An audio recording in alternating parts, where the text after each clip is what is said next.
What's up, guys? Welcome to another exciting edition of Real Estate Podcast, episode 331. I'm here with Griffin. Here with Trav. I'm still rocking a fucking fedora without him. I got a question, guys, Yeah. about this movie. It's been a while since I've seen it, so. Yeah. So Indiana Jones can live forever? I mean, it's faith, right? Yeah. Well, it That's brought his what I was dad thinking. back. Yeah, and I He was took a kind of, drink, and I'm like, oh, so he shouldn't have aged. I think that's why it was called The Last yeah, Crusade. yeah. Psych, gonna live for you know? I thought that what I took from it was as long as like they could drink from it and it has all of its supernatural properties like healing his dad's wound and stuff.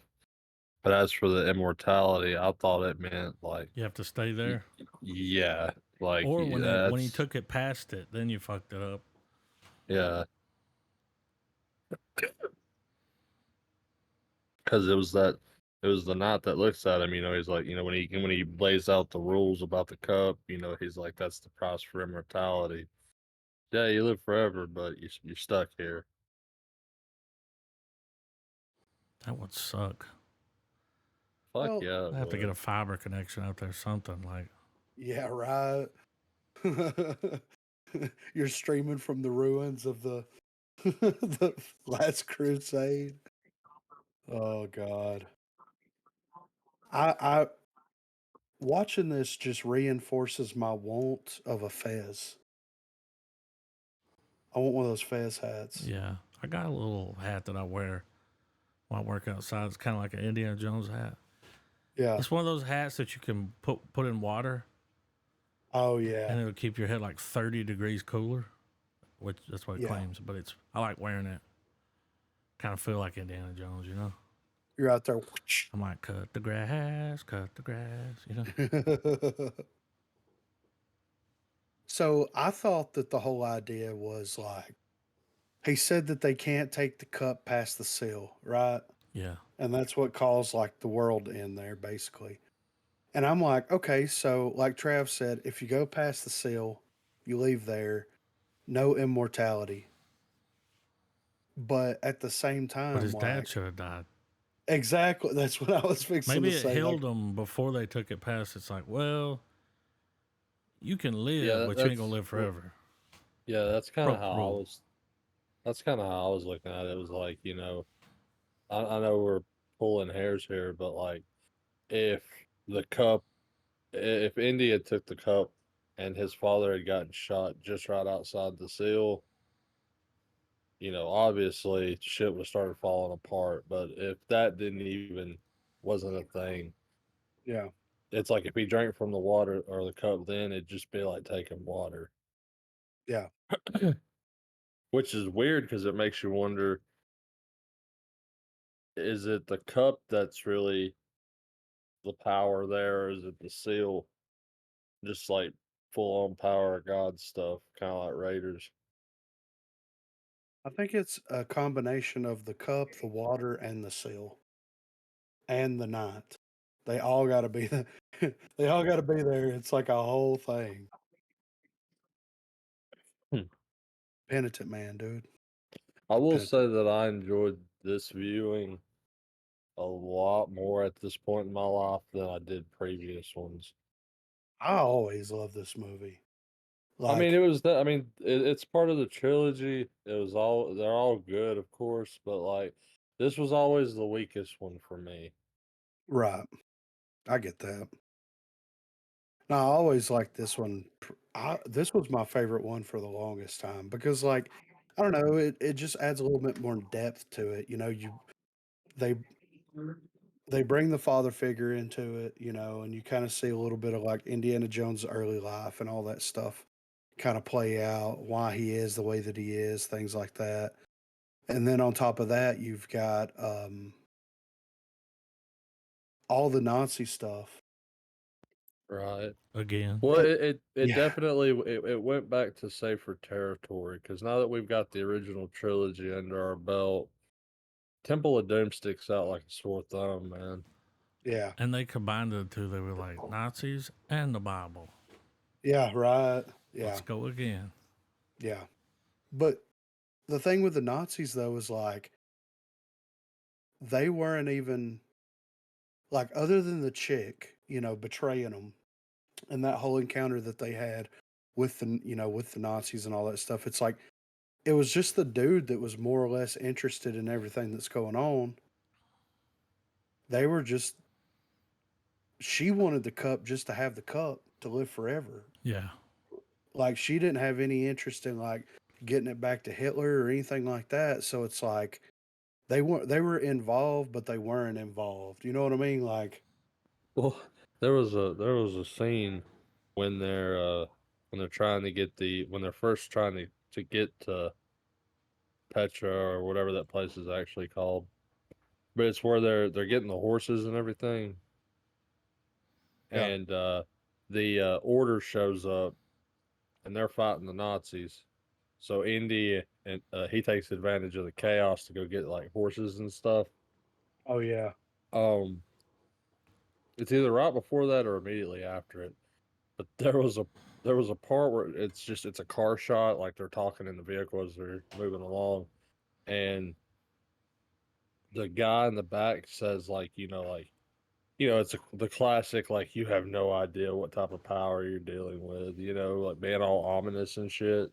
yeah, She's sitting next to him. She's the only one that looks at him like, the fuck you on, man? yeah.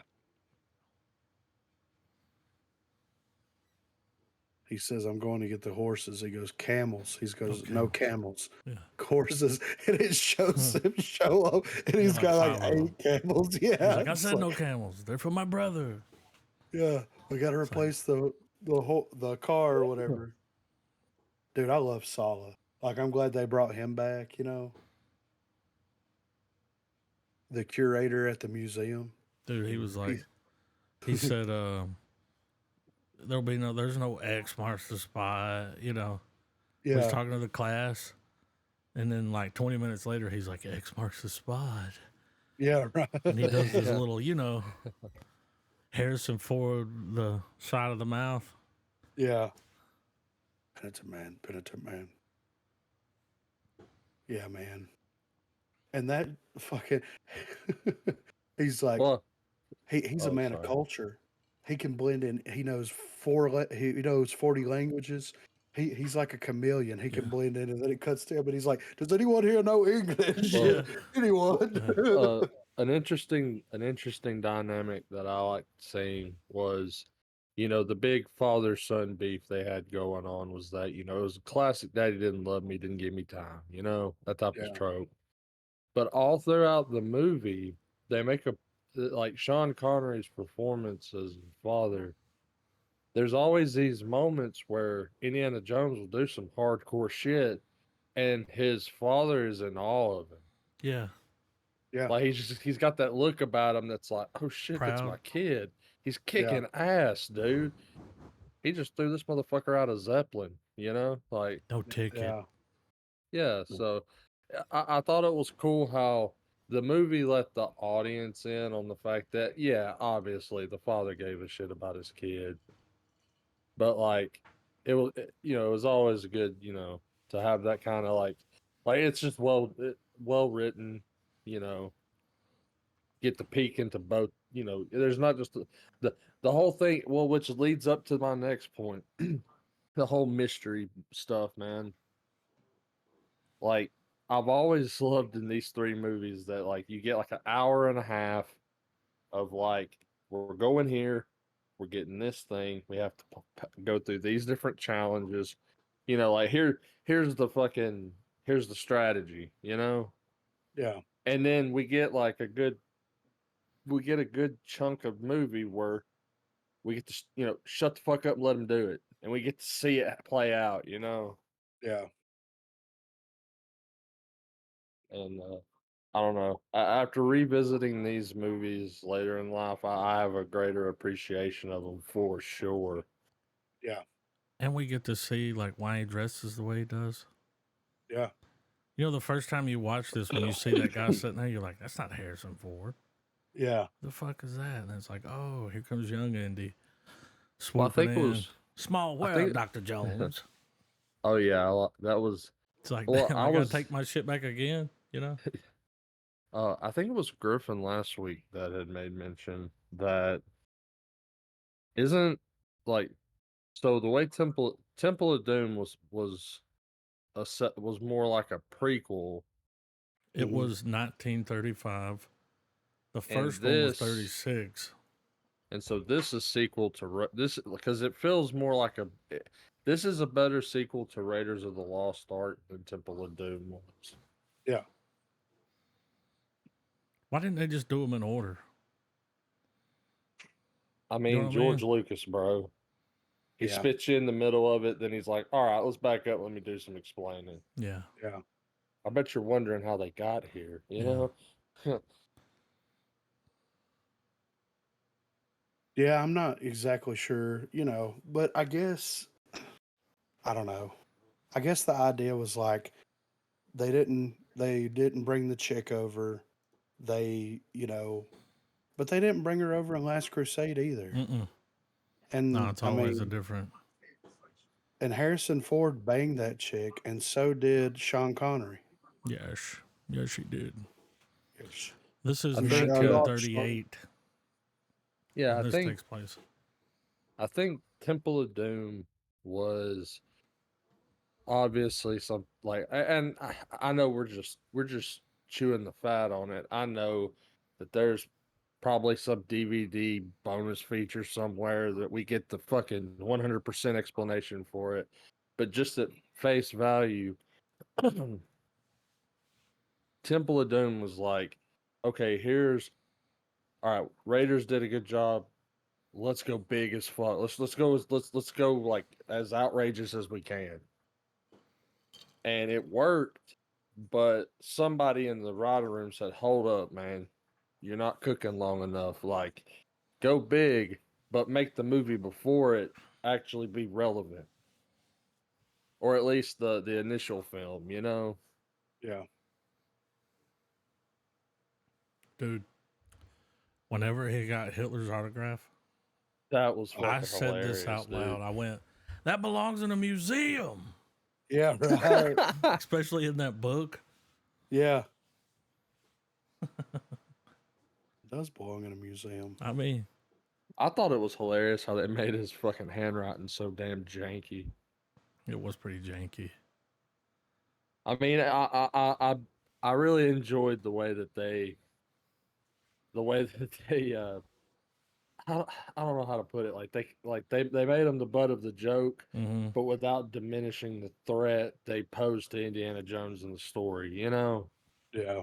like there's that whole sequence where they're doing the book burning and that ridiculous fanfare music's playing, Yeah. like not grim at all.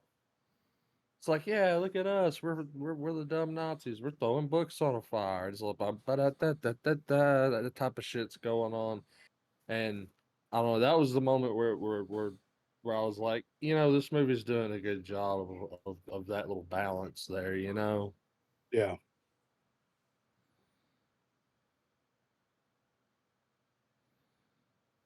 But yeah, man.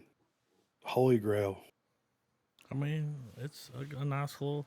And for the longest, that was it. I think that was 1989, right? Something like Yeah. that. Yeah.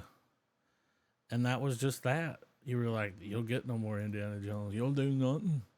Well, they did young Indiana Jones, I So don't know if which I've ever seen that. so which horrific death are you willing to go for? The Ark or the Holy Grail? I'm gonna omit the ritual stuff because being a sacrifice would absolutely be the most horrible death of all of it. Nah, I'd rather take a lava bath. You're like, no, like Yeah. Temple of Doom is an option Pull my here. heart out. I mean, if I had to pick one, Oh, this was a thing? yeah, I've never 28 seen that. episodes. But if I had to pick one, I would probably go with the face melting off. The arc. Yeah, Yeah, like getting old and dying that fast kind of sucks. yeah, It looked like it Yeah. hurt, and That's the not a arc would be Benjamin. pretty metal. I yeah. mean, When you because get for a brief when you get there, they're like, for a "How'd you brief go?" You're moment like, "Oh, you'd I could see. cover that," you know. I stared into the arc, and then somebody in the background goes, "Did that?" Oh, little day trip around the arc.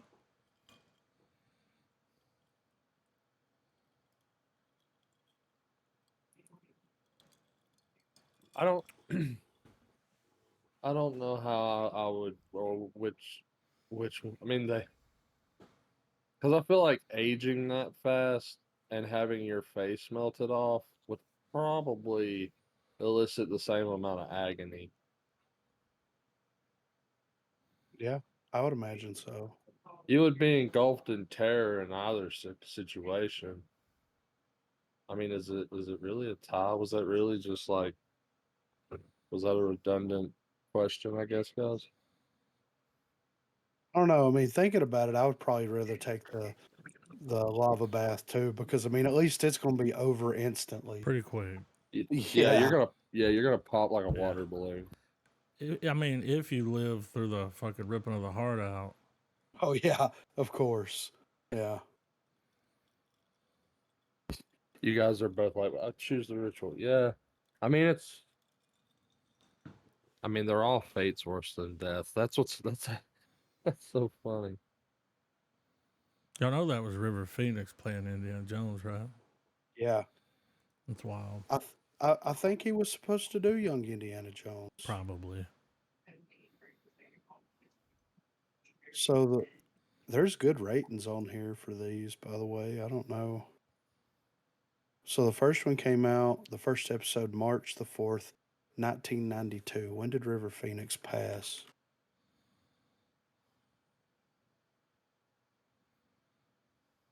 $1993. I mean, I don't know.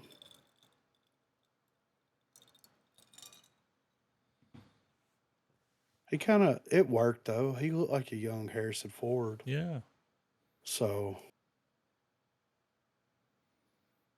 but you know, I mean, this is a great trilogy, man. I mean, Mhm. is it all downhill from here? That's the question. Are we doomed from this point You know, forward? you know, I think. I mean, if the seeing these movies now with like a refresher, I'll be honest. What I remember of Kingdom of the Crystal Skull, it's about on par. Mm-hmm. I I mean, haven't seen it since I watched it in the theater, so Yeah. I'm I mean, interested. You know, and then you go through that shock yeah. of, well, that's what I got. But now I know that, so I can just watch the movie. You know what I mean? Yeah. Hmm. I think I like it more this time I think so too. I because think I'm over the shock. You know, I know. Oh, sorry, my dogs are being difficult. Um, I think if you look at George Lucas in terms of his ideas, kid to young adulthood, you Star Wars, Indiana Jones for the older crowd. Right. Well, let me ask you this real quick. Not to get too far off on a tangent or anything, of course. Is there an Indiana Jones? Is there a George Lucas effect that happens? Because it seems like, and we're gonna do Crystal Skull. Been a long time. We'll discuss that next week, of course. But my question is, is it one of those situations to where the expectations of the audience going into something that George Lucas is attached to look at episode so one, two, so and three unrealistically high? Yeah. for sure, Is there a George Lucas effect that hundred happens there? percent. Yeah. And it does that affect, first of all, like, do you think that he's aware of that? And second of all, do you think that contributed to his whole I don't want to deal with this bullshit Yep, anymore? I Like, do. I think that's why he sold it. He's like, I'm not making another one. Well, Fuck you know that. how you know how the meme is like let him cook. mhm. Well, for George Lucas, it's let it cool. Well, yeah, people need to sleep on it a little bit. Yeah. Yeah, They need to like watch it. They need to think about it, study it. Maybe watch it again now that you know well, not what even. happens. I mean, because if you think about it, when you think about episode 1 when it dropped, dude, that movie. I know people are like, man, most of the movies are pod race or blah blah blah, but in reality, not no. Like he throws so much shit at you all at once with episode 1. And it's kind of like that with all of Star Wars. Like, But the same thing happened with like J.J. Abrams. Yeah, You expect after a while, it's like, oh, well, he's going to come with a banger. yeah. And I think that here's the thing, man. Like, I think that, like, people, I don't know, Nolan could almost fall into this category, Tarantino, but they're too much on their whole different spectrum of, like, stuff, right? Because they're not making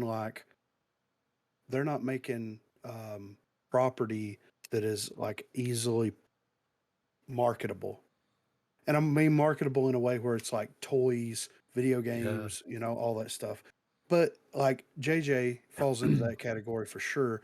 And it's that whole idea. It's like, this is Well, good. This is good. The track record's been good. So me as a fan I'm going to have my expectations just so far out of the realm of possibility that regardless of what these people make, because of my love for them, I'm going to hate what they put out.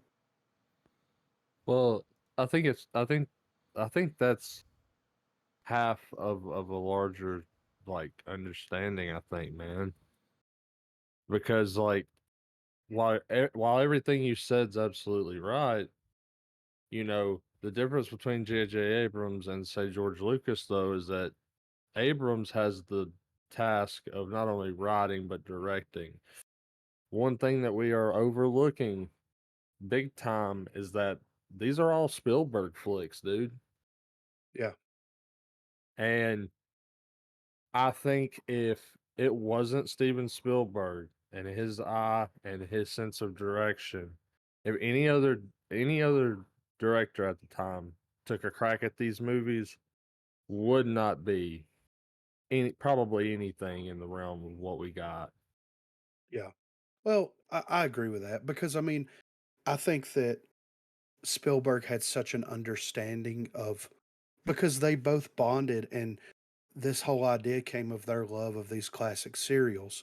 So if you take some modern 1989 like big shot director that doesn't know that doesn't come from that world, they're not going to see the same thing in their head, so they're going to fucking butcher it.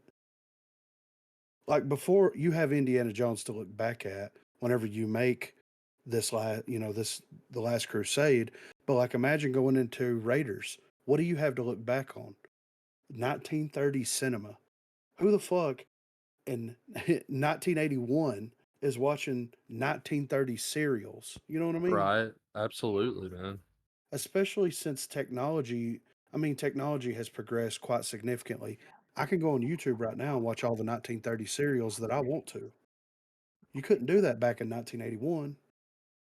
So it's just, you're right, because their love of it and Spielberg's understanding of what needs to be accomplished there. To be honest, it really doesn't matter who writes the fucking movie. He knew what he was going to do going into it. You know what I mean? Like he knew how he was going to direct it and the style and the look of everything. So I agree. I think obviously I now granted, did Spielberg write the Goonies? I've got a point here. It's no, just, but I think Richard did. No, hold on. Goonies. 1985. It was written by Chris Columbus and Spielberg. Richard Donner directed it. So Spielberg did write it. He co-wrote it. okay. Richard Um, Donner direct.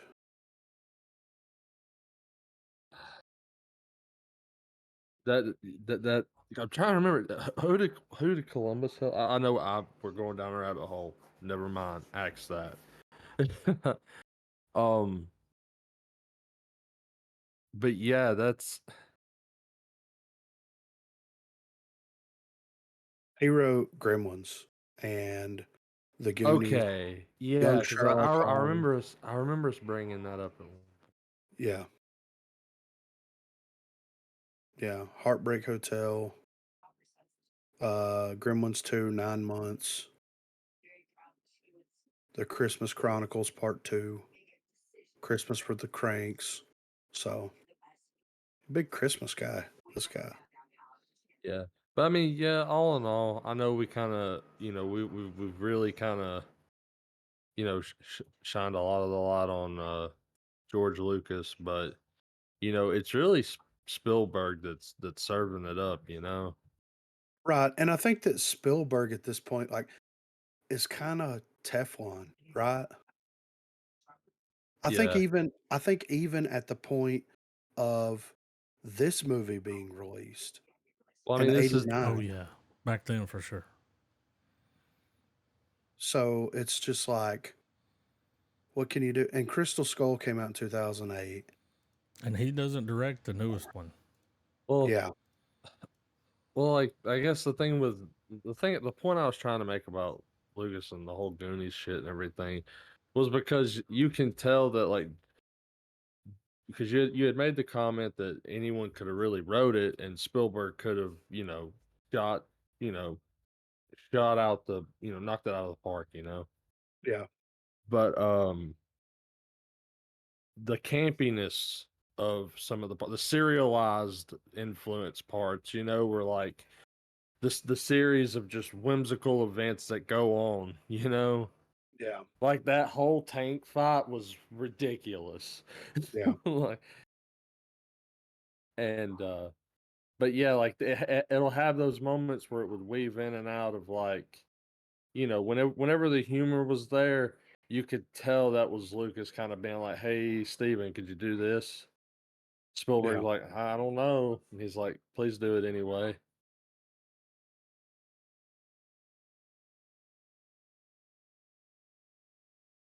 There's a couple of movies that he's directed that I haven't seen that I need to go back and watch. Ooh. Spielberg. I haven't seen Empire of the Sun. Um, I haven't seen Always, and that's got Richard Dreyfuss and John Goodman in it. I haven't seen that. Spielberg's almost like the Stephen King of cinema, man. Like Yeah, he has a little bit of everything. You want drama? I got that. You want horror? I got that. I haven't Sci-fi? seen I got a lot of I haven't that. seen Amistad. Have y'all seen Amistad? I don't think so. Yeah, It's got Matthew not because I McConaughey, wanted to. Morgan Freeman, Anthony Hopkins. I mean, it was a big deal. I remember the year it came out. It was a big deal. It Yeah, was when we still had the trailer guy, and it was like, Amistad. yeah, came out in '97. But yeah, I mean, I don't know. Because whenever you hear about people talking about Crystal Skull, like who do they always bring up? You know what I mean? Like they always bring up the same people or the same person responsible for it, and it's like, bro. So I don't know. We'll dive deeper into that conversation tomorrow, since this because I don't think either one of them had anything to do with the newest one, right? I think Stephen King was a producer or something. Let's see. Not Let me Stephen King. Steven Spielberg. Spielberg.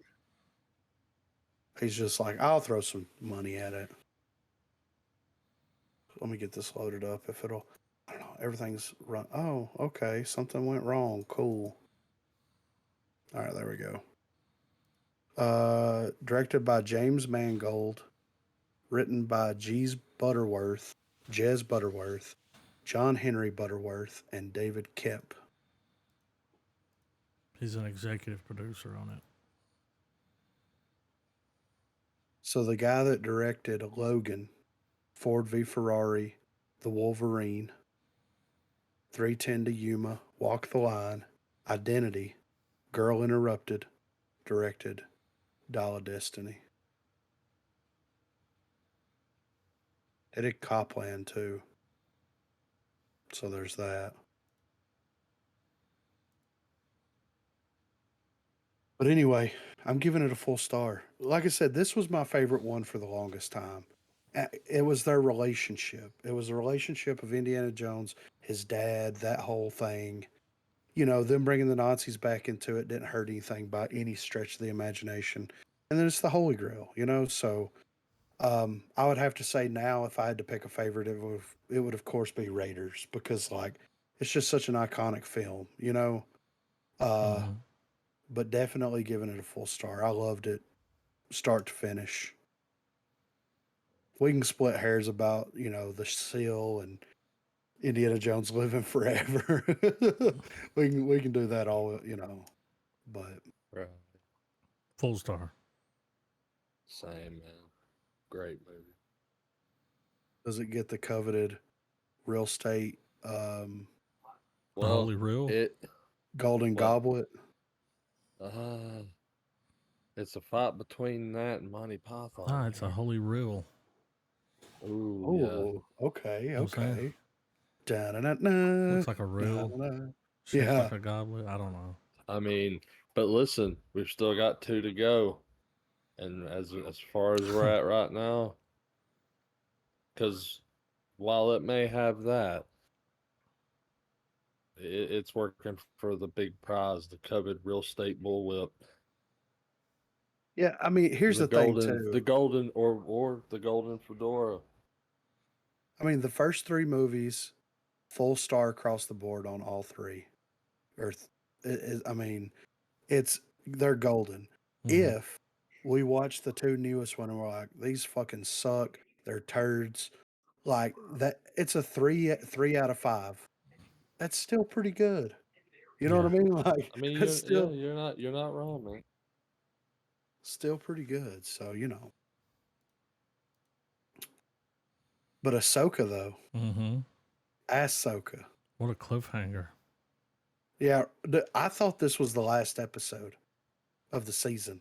The way they ended it and Mm-hmm. everything, it felt like because we were talking, I was talking about it with Garbo and Corey last night, and I was like, "Is this the last episode?"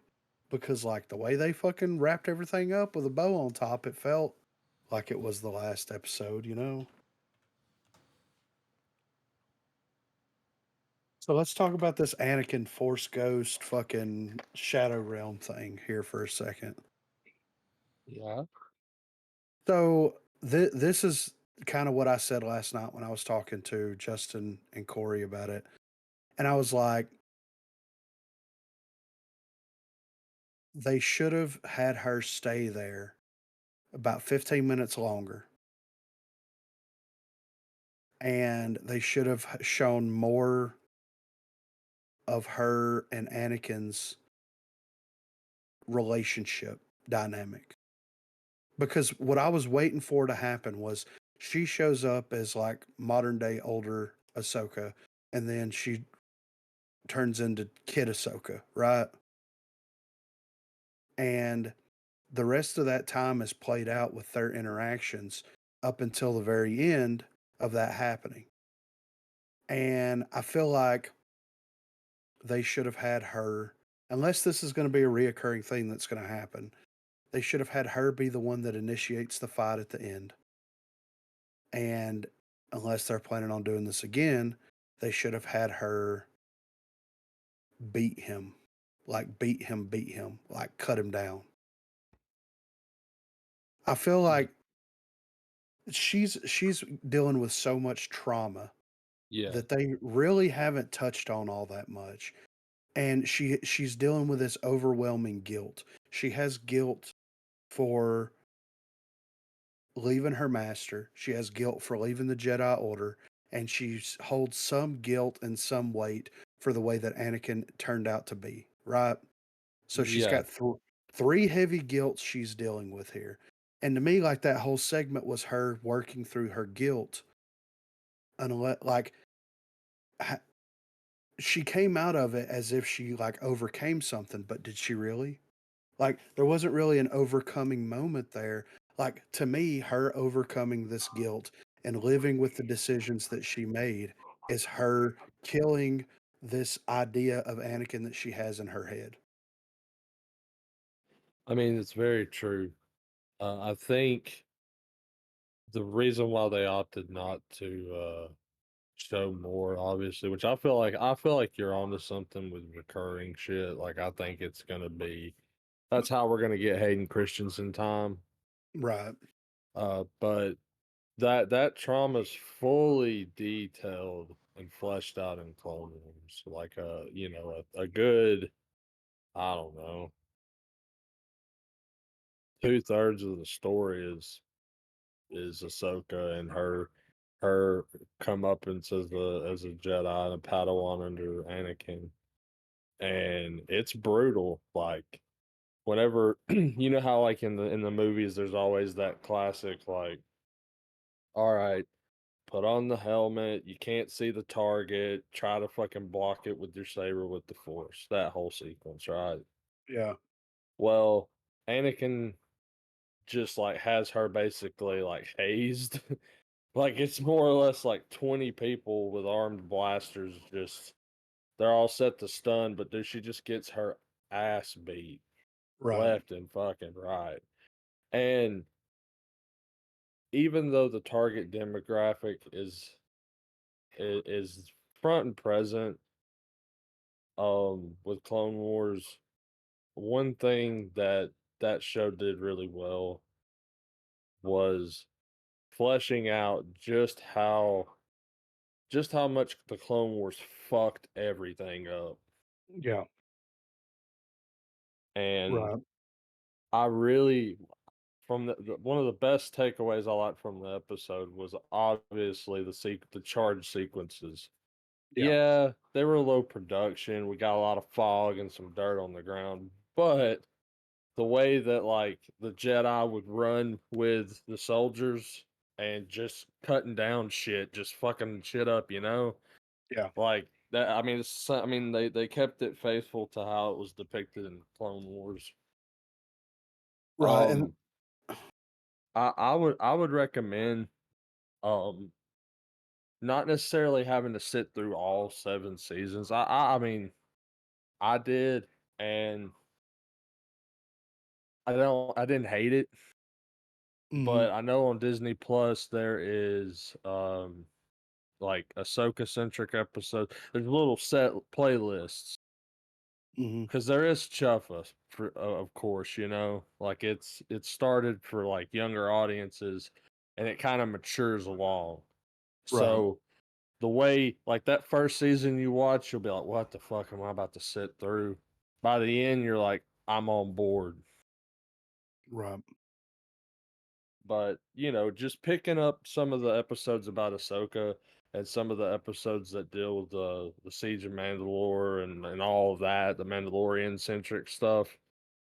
Mhm. Those episodes are worth like, well, I'm sure you can Google it and find a list of the ones where people have nerded out in machete orders. So um, I recommend that. But yeah, I hope like you said, man, I hope we get more flashbacks. Well, and my thing was like, I understand that a lot of the audience for Ahsoka, not everybody, but a small majority of the audience is gonna go into it with no idea of anything that happened in the Right. Clone Wars and all that stuff. So I understand the reasoning for like harkening back to some of those instances when she was young and all that kind of stuff. But at the same time, like me as a viewer, I know that there's multiple seasons of this that I could sit there and watch. I also understand the importance of her as a character and also understand the importance of like her possible uh her possible like influencing of what became Darth Vader. To me, her dealing with that as an adult and trying to move past that is more interesting than something that I could go back and watch 7 seasons of. Yeah, That's I mean, that's kinda where I'm at with it. Like, if I wanna and at some point I will, but if I wanna watch all 7 seasons of that, I can and get the full story of that. But I think me, along with everybody else that's, like, just kind of, like, been involved in Star Wars, kinda knows enough about it or can watch a highlight video that's 20 minutes long on YouTube to get absolutely. so it's like, I understand you're trying to spoon feed your audience a little bit here, but, like, I wanna see her really deal with this shit. Yeah, Like, for she's sure. And I she's hope we get fucked that in the up. show. Yeah, Oh, exactly. she in a way she's like the mirror opposite of Anakin. Like they both, because the whole thing ultimately is they both lost faith in the Jedi Order. Yeah. Anakin shows you obviously what happens if you get pissed about it and decide to like shoot up a school. Yeah. Oh Uh, god. Ahsoka shows you what happens if you just walk away from it, internalize that, and just grieve. Yeah. But you can definitely see that, like, just from the episodes that we've seen so far, it's like that that's holding her back in such a huge way, even to the point where Anakin's like, "You're holding yourself back, like, you've gotta get over this bullshit to become, like, the most you that you can be." Yeah, and that's the sad thing that's gonna get lost because that's the problem. Well, what's gonna get lost is the idea that like Anakin was a good Jedi and he was a good teacher. Yeah, He had his way, he had his methods, but it was just because at the end of the day he just kind of did whatever the fuck he wanted. Like yeah, he. But it's just adding to what you're saying, man. Like not everybody, and it's a problem Star Wars is probably going to continue to have now that a lot of this stuff's introduced into live action.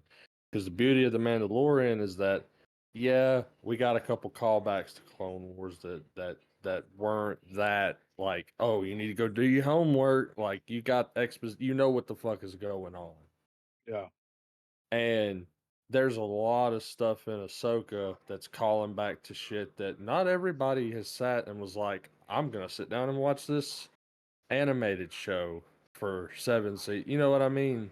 yeah, And it took me the greater part of a year to just power through it, you know? yeah, Because even for me as a Star Wars fan, I was only tolerable of it for just a few episodes at a time. I'd be like, man, I gotta cut this shit off. right, Now when things, like the stuff I was saying were good when that stuff was happening, all in. And it's not like I don't want to say kitty because it's not. People are like there are full battle sequences of just violence. yeah, Like when Anakin does dark side shit, he straight up stabs a motherfucker in the heart, man. yeah. You get the full shot and everything, like so. And the writing of that show, the reason why so many people like I get why there is such a big following for Clone Wars. That Mhm. was the biggest takeaway. Is like when it was over with, I was like, I get it, you know, Yeah, um, because like the writing of it, it's not watered down for children. You're still right, watching Star Wars, like the yeah, same way you would in the mainline films, you know. right, And yeah, so but it's got this problem though where not everybody's going to want to take the time out to do that. yeah, And when you're fleshing out a big shared universe, you have to be able to tell your stories in a way to where if you don't know about a particular thing or whatever, you've got to be really damn good at giving a crash course real quick that doesn't bore the veteran viewer and doesn't leave the person that's just like following the mainline story, You know what I yeah. mean? Like it's got to be accessible for everybody on all their different levels. So, let me ask And you I don't this. and I don't say that like that's easy to do by any means, you know? Right. So, let me ask this, and this will be kinda my last thing for it, is, like, would it make the most sense for Disney and Star Wars collectively to have Filoni come in and say, "Look, we want you to write a 3-hour summary Yeah. of so do a 3-hour summary of Clone Wars, do a 3-hour summary of the other one, and you write it. We're gonna animate it. We're gonna put it out that that that conveys the pertinent information that you need in order to continue to navigate the Star Wars universe moving forward." Well, I think it depends on what angle of Star Wars you're coming in for. Are you just dipping in to to just get the story get out, or do you actually want to like care about the character, some of the characters? Because at first, I didn't give a shit about Ahsoka in Clone Wars. Right. She was just the annoying side comedic relief. Like, I'm here for Anakin and Obi-Wan being fucking badasses, you know? And the show's writing and spending so much time around the character that by the end, like, now it's like, okay, like, if something fucking happens, it's a big deal to the story, and I get it, you know? Right. So I feel like it depends on that. I'm not trying to necessarily just split hairs purposely here, but like I feel like that's the nature of Star Wars anyway, I think. Yeah. Well, and it's But that thing too, like where it's like, okay, like imagine a flashback or some other way of conveying that information where you don't necessarily have to do it in the live action setting, but you like this is like it would be beneficial in my opinion. And I know that this would cost a lot of time and probably a lot of fucking money. But if like Ahsoka had cold openings for the subject matter that was going to go on in that episode, and you could see a flashback of that happening, that of would be beautiful, dude. like if she could do like a 5 to 10 minute flashback segment of the Siege of Mandalore and pertinent information that needs Oh to happen man. there, and fast forward what 20 years or what however long has Well, passed. like you're saying, you're wanting to condense it into 3 hours. Um, it, hitting highlights. You know, if you Yeah, could, if a team could pull that off and make it have the the polish that the Night of Tears sequence that we got on Mandalore and Mandalorian, where like all the mhm, bombs are blowing up on the planet and shit. yeah, Like if you can do that, have a hell of an opening crawl.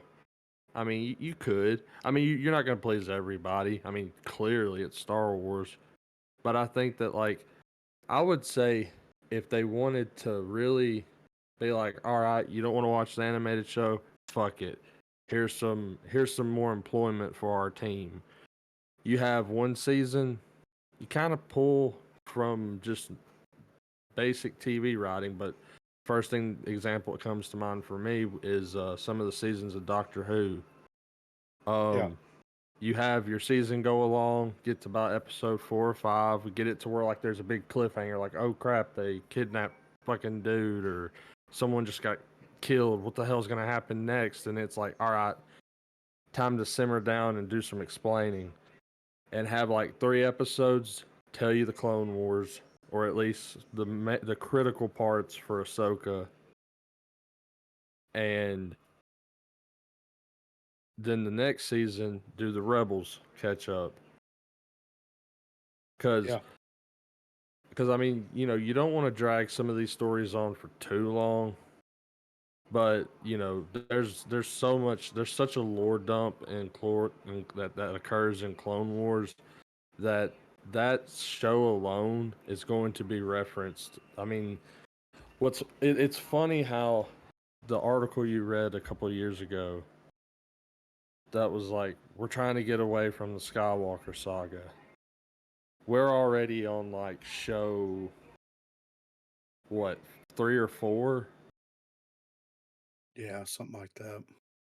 And we're still having to there's no separating Star Wars from the Skywalkers. Like, Yeah. you can do that, but what they did sent like echoes throughout the fucking galaxy, man. So that's like you're not gonna escape someone talking about Jedi.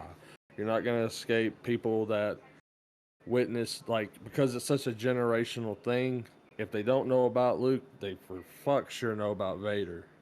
Yeah. So it's just it's becoming more like prevalent that like that's something they're not going to be doing clearly. Right. But yeah, I've enjoyed the show so far, and I like there was a lot of cool segments in this episode with Anakin and all that kind of stuff. That was like every time the lightning would go off or a bomb would go off, and you would see harkening back to the movie poster back in the day where it was the picture of young Anakin and the shadow was Vader, and it was, you know what I mean? It Mm-hmm. felt very much like that, and it was really, really cool, and I loved how they did that. And then, I mean, seeing these war segments, we've seen these now, like the Solo movie had one. We've seen a couple of war segments here and there. It just makes me want this down and dirty Saving Private Ryan esque movie or series play out, you know? So, Oh, they save a lot of Private Ryans, dude. Like, well, one of the things that occurs in Clone Wars that's kind of self-contained and little it's its own little nugget of stuff for Anakin. yeah.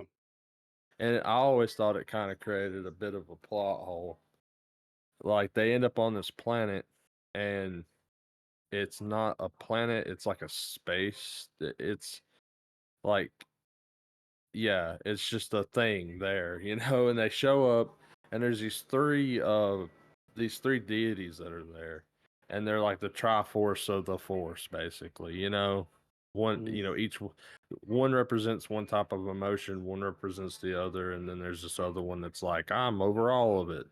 And there's this big moment where Anakin more or less fulfills the prophecy of like balancing the Force.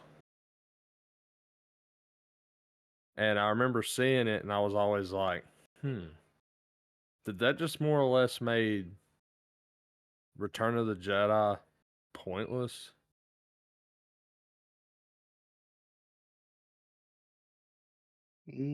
no,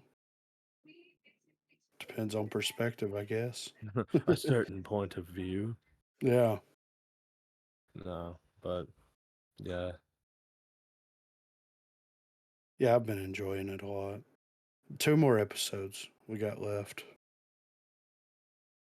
So I'm down. I just want one more good fight with Balin, because I know this is all the Ray Stevenson we're gonna get in this, sadly. And I just want one more cool badass throwdown with that dude. Yeah. Or just at least one of those like the idea of any kind of force user just slowly walking up to you like Jason, just like bouncing laser off laser like it's like they're a Pong champion. Yeah. That's horrifying. And if we know one thing, like it's not safe to come across a fucking Jedi or Sith in a hallway No, whatsoever. they're going to use that hallway to all their advantage. Dude, I always thought there was this part that was like that's almost too hardcore. Well, I mean, Anakin kills children, so that's about as bad as it gets. But I Yeah. always thought it was really hardcore how at the end of Rogue One, when Vader's fucking shit up getting over to the ship, there's that part where he force holds a motherfucker to the ceiling and then straight up disembowels him with the lightsaber as he's walking. And I was just like, what the fuck? Well, if you're not hardcore. If only Oh, James Cameron had directed it, like you'd have saw like intestines falling out, hitting the ground. yeah, right. Oh, dude, Star Wars with gore and an R rating would be fucking insane. Yeah. I mean, everyone would be like, dude, these are lightsabers. They cauterize when they cut. It's like, no, dude, you're here for the murder porn. That's Tom Hardy's stat. Mhm. We got a little Princess bit of, Leia. Like he talks like Bane, but he's Vader. yeah. We got a little bit of movie news here, though. So, Brightburn 2 is still happening. Producers plan to integrate the metaverse and AI into slate of films. So, a sequel to the superhero horror flick Brightburn is still on the cards, according to production company The H Collective. Released in 2019, Brightburn introduced audiences to Jackson A. Dunn as Brandon Brayer, a superpowered alien who is adopted by a Kansas couple, acting like an alternate take on DC's Superman. Instead of using his powers for good, Brandon cuts a deadly path through the small Kansas town before setting his heat vision shooting eyes on the world. As per a report by Deadline, the H Collective is still planning on releasing Brightburn 2 sometime down the line, with the company also revealing that they plan to launch H3 Entertainment, a company it says will look to integrate the metaverse, Web3, and AI into a slate of films. Perhaps they're not reading the room. Amid the backlash towards the use of AI, the company states that the H3 entertainment model will respect professionals and fans while promoting responsible technology integration. Alongside a sequel to Brightburn, the H Collective is also currently working on a television series centered on the ups and downs of cryptocurrency, a story about the immigration of Jews to Shanghai during World War II, titled The Classic of the Mountains and the Seas, a Shadow Song, and a family movie titled Prince of the Seas. The report also confirms that a fourth installment of the action franchise Triple X is still in development. So, I mean, Brightburn 2 is cool. That was, but the thing here is the AI, they're going to be looking at Web3, AI, and the metaverse. Like, two of those technologies are not, So no legs. I don't know. Remember when they did that? Yeah. It's just weird though. It's like Web3 is all about cryptocurrency and NFT stuff, right?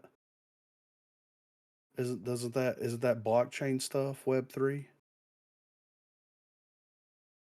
And then metaverse is what? Facebook's Hmm. weirdness. And then AI. So it's like they're planning on integrating all this stuff. At least they're, I guess, being upfront about it. It's like, oh, if Well, you're gonna, I feel like for like say you have a small team, which according to Marvel, a lot of special effects, you know, with their departments unionizing and stuff, those teams are probably going to be a little bit smaller than they usually are. I think I think H3 for small groups, like small teams putting movies together, I Mhm, don't think it's a bad thing if it's used in like, you know, kind of like alcohol responsibly. Like don't let it like map a scene, don't let it write the story. I feel like use it as like a way to just add that little season on top, you know? right. I don't know. Then it gets into like where I guess the line would have to be drawn. Because I mean, if you're using AI, then that means you're clearly giving it parameters to work with. Yeah, So there's still that human aspect that's being applied there. yeah. So I mean, would you? I mean, honestly, think about it. Would you rather see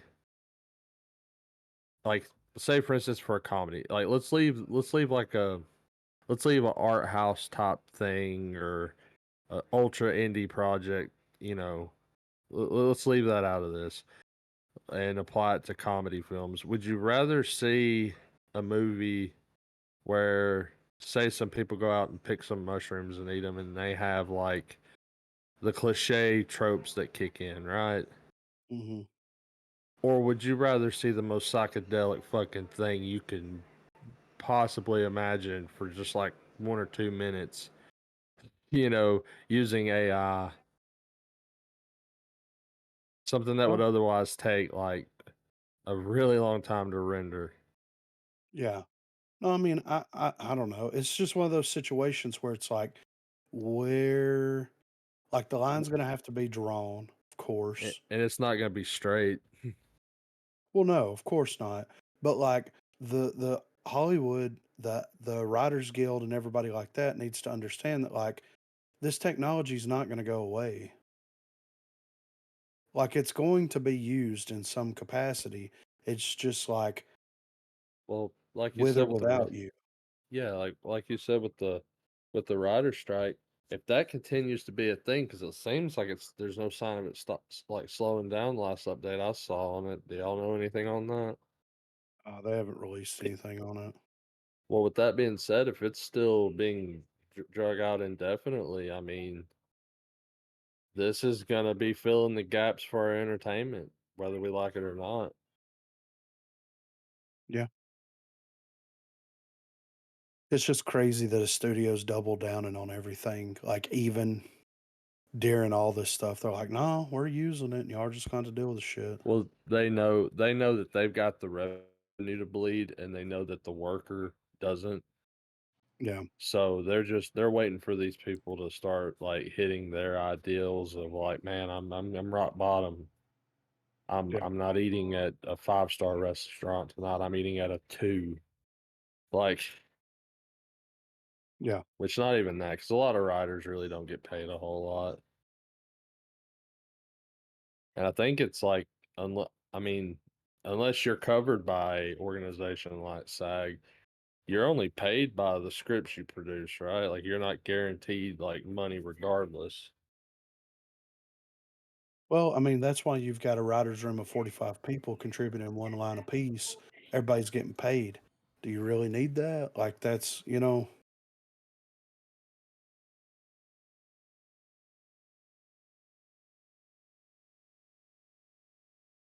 I can contribute a line. Give me my 30,000. You know what I mean? Like, let's do this thing.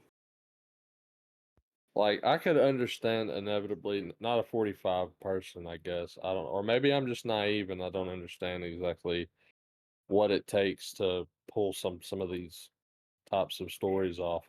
But I feel like the more writers you need should be dependent upon how intricate your story's becoming.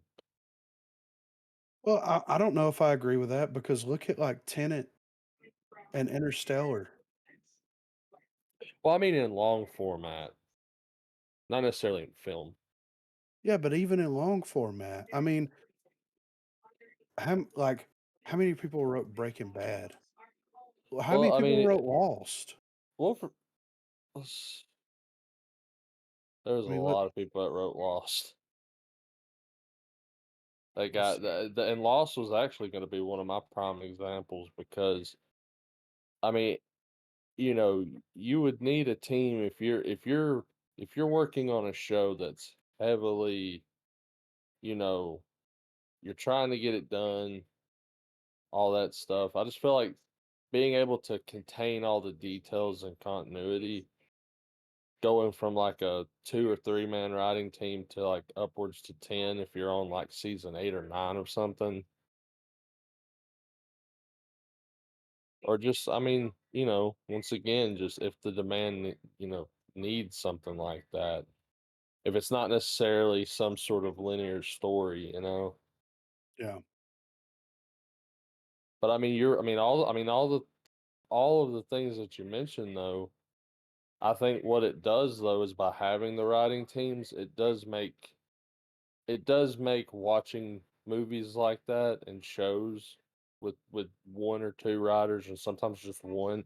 It makes those movies, I think, have even more charm to them. Never mind the fact that they're just really good, but it's when you go from just watching the movie and like, man, that was awesome, okay, and then you kind of do a little deep dive on it and you're like, holy shit, this all Yeah. came from one dude. Like it's just it makes that it's impressive.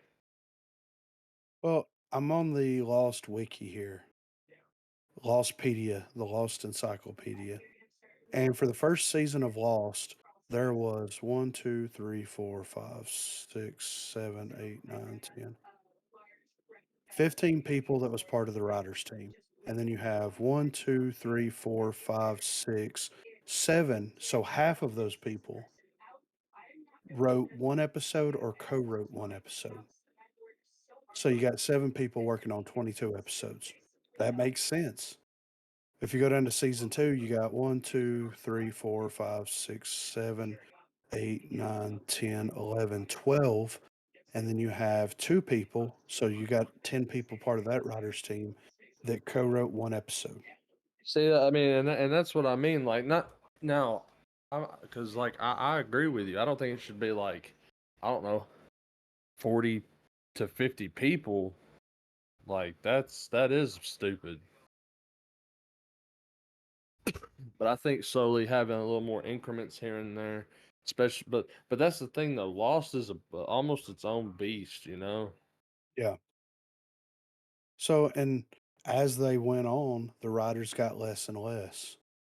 So it's one of those things where it's like, I don't know, I think the idea of integrating AI into a workspace such as a writer's room, they're like people, the writers are looking at this as like, oh, we just feed it the information that it needs and it's going to write stuff for us. Whereas me, I'm looking at it as a tool. Like you have on each season, season one, you've got Damon Lindelof, who was the creator and the showrunner. And then season two, Lindelof was the showrunner, along with Carlton Coos. And then season three, you've got Carlton Coos and Damon Lindelof were both the showrunners there. So it's like, okay, you've got the showrunner, which is basically like the head writer. What tools does the head writer currently use to try to keep continuity in check? What if that tool could talk to him? What if that tool could say, oh, you can't do this because in this episode at this one part, you wrote blah, blah, blah, blah, blah, blah, blah. Instead of having to comb back through all your notes and all the scripts and everything like that, it's a tool. It should be used as a tool. Well, even something too, like you know, like when you say you throw in some dialogue and you're like assess this dialogue and see if it's true to my, you know, the characteristics of this character or whatever, and the AI can spit out and be like, you wouldn't say it that way. Because and then think about how more refined you could get to where you could when you go from the writing phase to the directing phase, you know, you can be, you know, you can tell the actor, you can like convey it this way, make sure you're doing it like this, you know. Yeah. We'll see though. It's just interesting that a studio came out and was like double downing on everything in the midst of all this stuff. I mean, you've got people that are mad at like the heads of the studios because they're not trying to relinquish any like leverage, not even leverage, but any slack in the argument. Then you've got a studio that comes out and they're like, "No, screw this. We're doing Web3 and metaverse and AI, bitch. Shut up. We're working on triple X over here." It's like, God, easy now, you know?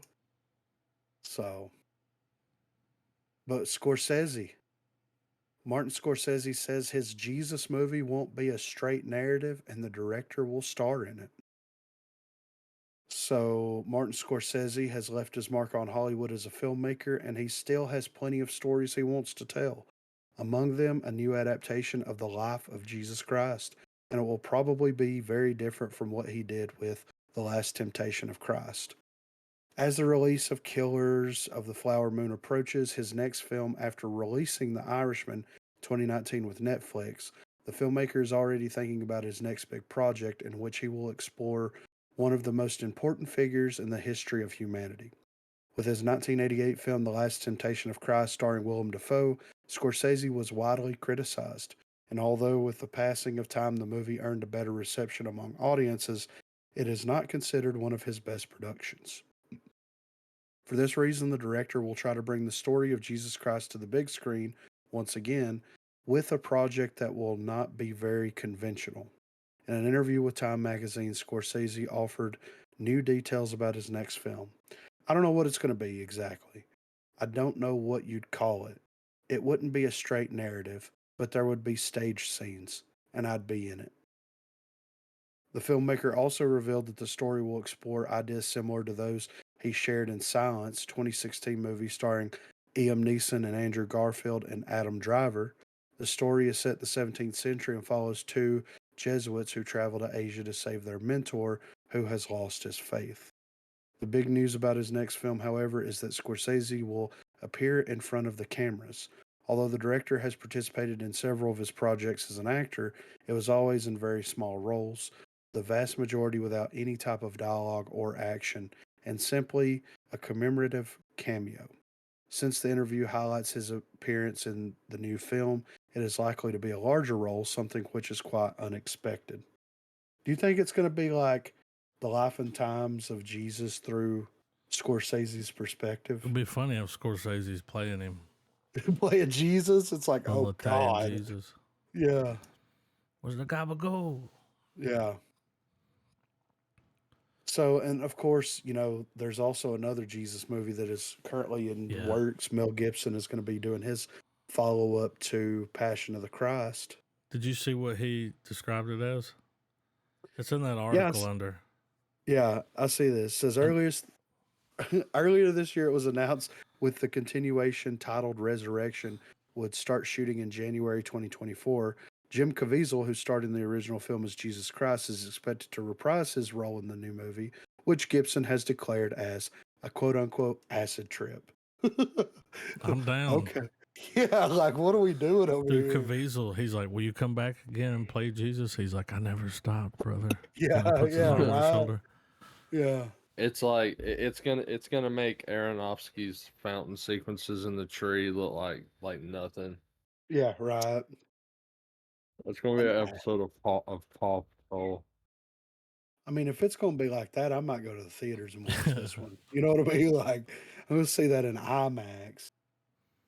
But yeah, I'm interested to see what Scorsese is, because we talked about Scorsese a couple weeks ago, and he was gearing up for his next film with DiCaprio. So I wonder if DiCaprio is going to be playing Judas or, Nah, you that, know. that one's going to be something. They're on a ship. Oh yeah, that's right. Yeah, Yeah, never mind. Oh, well, maybe it's both. Maybe it's Jesus on a maybe. ship. He's like, it's not going to be, Yeah. I'm thinking So yeah, DiCaprio. Now, for some reason, I feel like DiCaprio would play Judas. The movie would be through his perspective, yeah. and there'd be a lot of flogging Molly as he's like rolling into Nazareth. Getting his I'm 30 down with pieces that. of silver. Yeah. So next up here, Beyond Fest 2023 lineup has been revealed. James Cameron to finally reveal the Abyss director's cut. That's the only reason I put this article in here, by the way. I don't give a fuck about Beyond Fest. The Abyss director's cut, okay? So film festival season's full swing. Venice Film Festival and Fantasia Film Festival have come again. TIFF is in progress. New York Film Festival and Fantastic Fest are fast approaching, and then Berlin. It's a hectic time for the film industry, even when there are massive strikes shutting down much of the industry. In lieu of major stars appearing and discussing their films, great directors have been making the rounds, and the guest list doesn't get much better than the upcoming Beyond Fest. Several legendary directors and many brilliant newcomers will be sharing their films and discussing them with audiences at the 11th Beyond Fest, where 55 movies will screen across 15 days. The festival runs from September 26th to October 10th in LA. Tickets will be on sale via American Cinematique on Friday. James Cameron will be bringing what appears to be a director's cut version of his underrated masterpiece, The Abyss, with 30 extra minutes added. This is one of the many holy grails of cinephiles, as the film has been long unavailable in any high quality transfer, and the director's cut has been discussed in hushed, quasi mythical tones. Michael Mann will also be at Beyond Fest screening and discussing his classic Hannibal Lecter film Manhunter. Malcolm McDowell will be presenting the ultimate cut of his most infamous film, and if that's including If and A Clockwork Orange, Caligula. And there will be a special screening of the full NC 17 version of David Cronenberg's twisted masterpiece Crash. Legendary horror director, producer, and indie godfather Roger Corman will be in attendance as well. The 97-year-old master will be presenting his classic Vincent Price film, The Raven. I want to see this version of The Abyss right now. Right fucking now. It's funny because there's already like a special edition, Yeah, that's which got like has 20 some. minutes Yeah, added. so this Yeah. has another. He's Yeah, like, an I got just. additional. He just got footage laying around. Yeah. He's like, He's like, color I was grade down this real there. quick. Yeah, let's get this out. Dude, I want the definitive complete Abyss cut. You know? I want it. I need it. I think there's just an extra 20 minutes of him slapping her, I mean, I'm trying so to bring her down for back. that. Just It's don't you funny you give up mentioned on that. me. It's funny you said that because I immediately thought of like Ed Harris has got to be like, God damn it, there's going to be a resurgence of people asking me abyss questions. Because I think it's like, isn't it like documented that he fucking hated that movie working on it?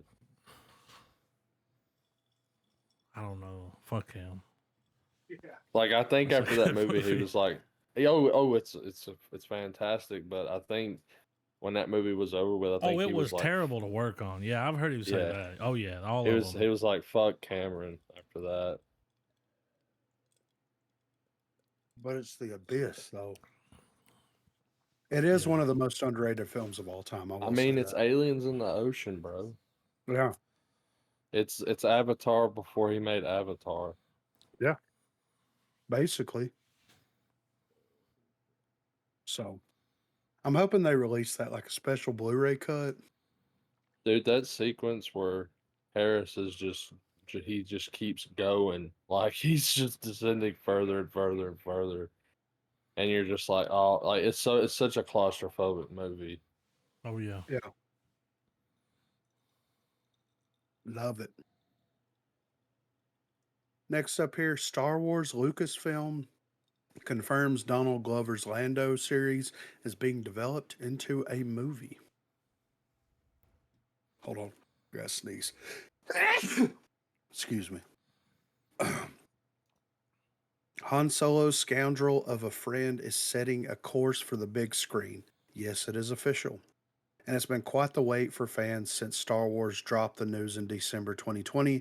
The Disney Plus series All About Lando was in development. The Haunted Mansions director Justin Simeon, you forget the of Dear White People fame, was originally attached to the streaming project, but now the baton has been passed to Donald Glover and his brother Steven. Lucasfilm has confirmed the once Disney Plus series will now be developed as a movie. Glover will serve double duty starring as Lando once more, and he will co-write the film along with Steven. This news shouldn't come as a shock since Steven Glover already let the Wookiee-sized cat out of the bag during a podcast posted this morning that the streaming show had changed trajectory, even with the WGA and SAG-AFTRA strikes in full swing.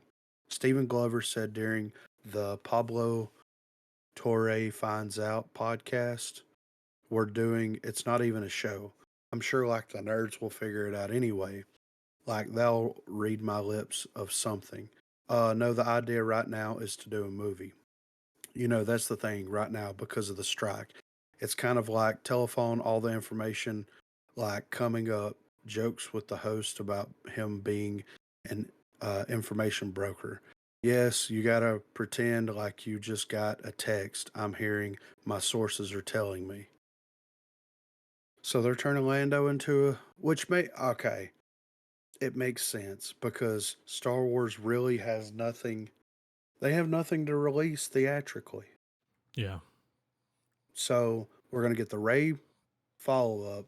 We're going to get the movie that's set like 2,000 years before.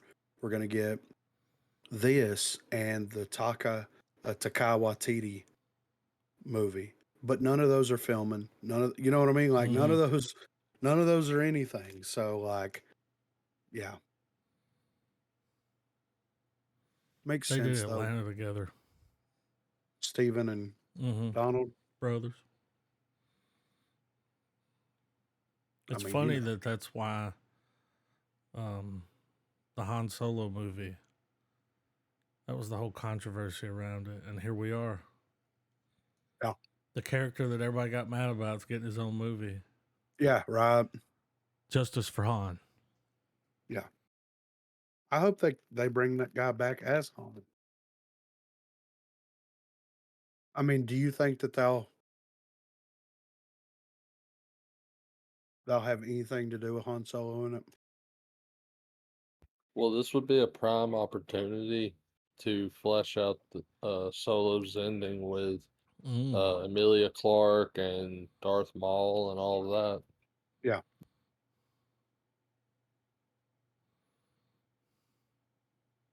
we'll see. Donald Glover, man. So last up here, Marvel Special Werewolf by Night will be releasing in color on Disney Plus. So we don't have to go into all this. I just wanted to throw this on there. We got Werewolf by Night last year, which was a Marvel Presents, you know, short. It's like what, 40 minutes long, 35 minutes, 40 minutes long. Shot in black and white, fantastically done. We loved it. They're doubling down. They're bringing it back in color. I mean, they're grabbing the second bucket for the milk as they speak, man. If they don't have this like film grained out and kind of grindhouse looky, they're fucking up.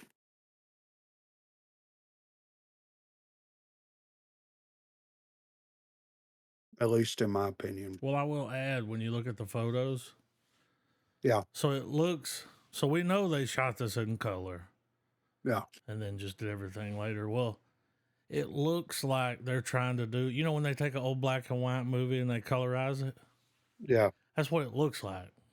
Now, if they did Oh, that, okay. that's cool because Yeah, the with color doesn't look real. It looks, it's everything exaggerated. glows. Yeah, So that'd be kind of cool. It's like, yeah, I'm oh, okay well, with you that. colorize an old black and white movie. Okay. Yeah.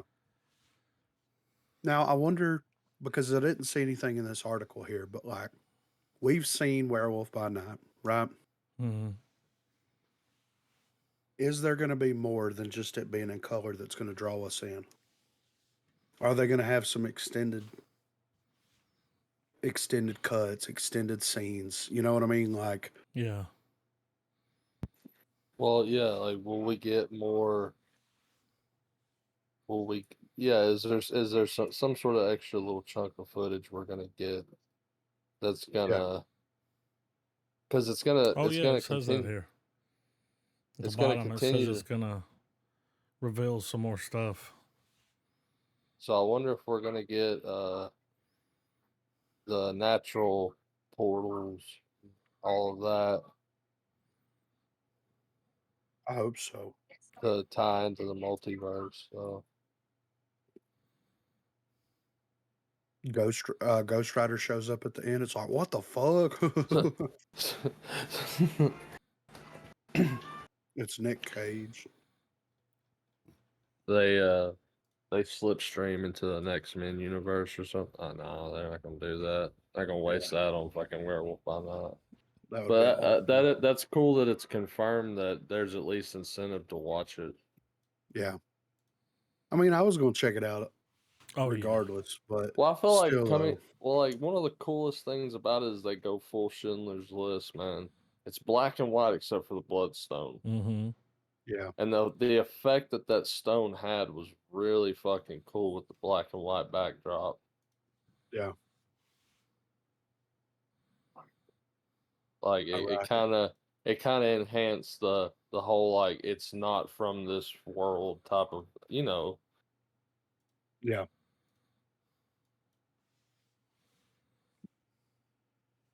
But yeah, that's all the movie news. I mean, everything's quiet right now because nobody can work on anything, allegedly.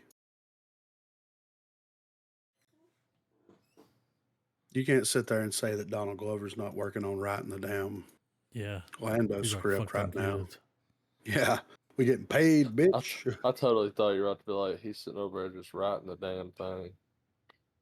He is, man. He's writing the damn thing. I'm excited for these trailers, specifically these Nick Cage trailers, but we'll get Oh, there. back to back, Nick Cage. Yeah, double the cage, double the fun, dude. All right.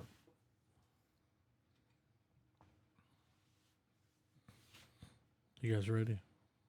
Got a little JC action right up front, right? Mm-hmm. Yeah. Not Jim Streaming on Caviezel, Peacock. Oh yeah. not Jesus Christ. All right. But 3, 2, 1, play. you could say his accomplishments are almost as substantial. Yeah.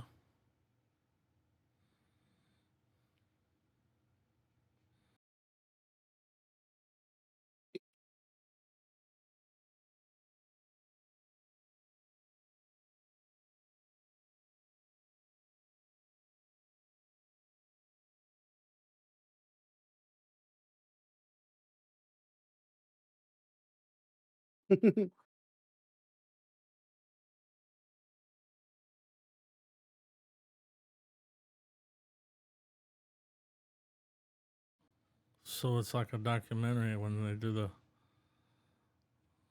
like they used to do the shows where they would film Yeah, a reenactment. yeah.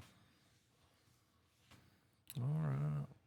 I may be able to get Marina into that. She's all into that murder Yeah. porn, true crime shit. So True you know, crime. They love it, man. I don't. I Like think she's an trying to kill me. unhealthy level. Yeah, it's All weird. of them. I think that like Can't confirm. You find I a think- woman that doesn't like that stuff. well, I think there's an idea that if they're somewhere and something pops off, they're gonna solve it. We'll break out a notepad. Yeah, and I don't think that's how that works. Nah. You ain't gonna turn into fucking LeBlanc, you know? Yeah, right. Wait a minute. Y'all wanna When he walked into the room, he had blood on his shoe. You know? It's like, Yeah. come on, dude. I saw the blood, Your Honor. We got All some right, the wonderful Cumbersnatch. story. Yeah, this is Wes Anderson's short film. Oh, Yeah, that makes sense. Just looking at that door, that makes sense. yeah, right. All right. 3, 2, 1, play. Yep. Whoa, that's blue.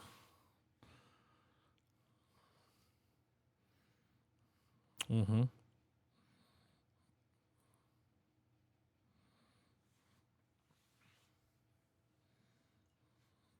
I like it though. Yeah.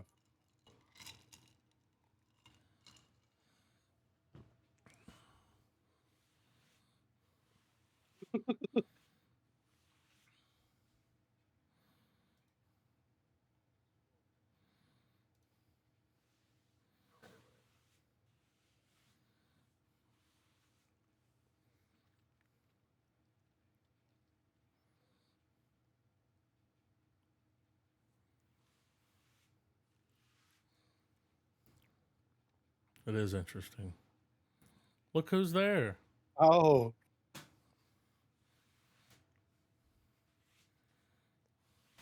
okay. Yeah, I think it's like a short film. It's like 50 minutes long or something. Because they showed this during some of the film festival stuff. People were talking about how good it is. An adaptation of Roland Dahl's beloved story about a rich man who sets out to master an extraordinary skill to cheat at gambling. I didn't get that at all from that trailer. I did not get that at all. Okay. 37 minutes. Like, damn. Is that how long it is? Yeah. Probably spent just looking at that way too much money. Yeah. At least like 50 million. Well, I right? mean, dude, I mean, they were spitting lines in that trailer, Yeah. man. So I mean, you're gonna get a fuck ton of shit all at once. Yeah. I'm down though. We might have to throw that on whenever it drops. For sure. Goosebumps. Yeah, let's I peep dropped it. this. I'm sure it's gonna be a turd, but it's got a dude in it. Oh, The guy in the thumbnail. let me He see. played in Tusk. He was the Tusk. Oh, Justin. Life is short. Yeah, life is short. Justin Long. That makes sense. Justin Long. I had Yeah. to say short to think of the.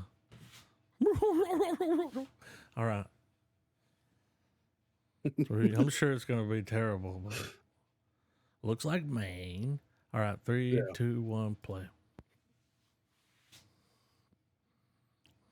Now.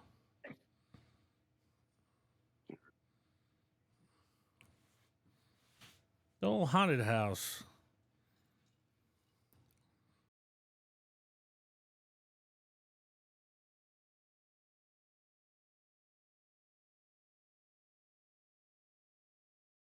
Knew it was haunted.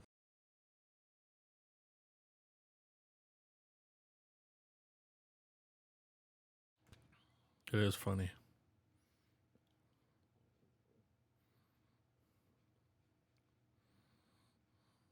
Time to go. Oh.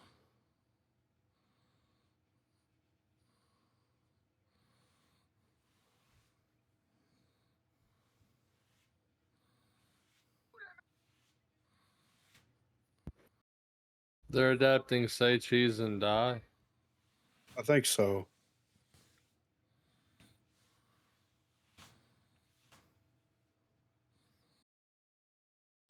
But all you need is some Narcan.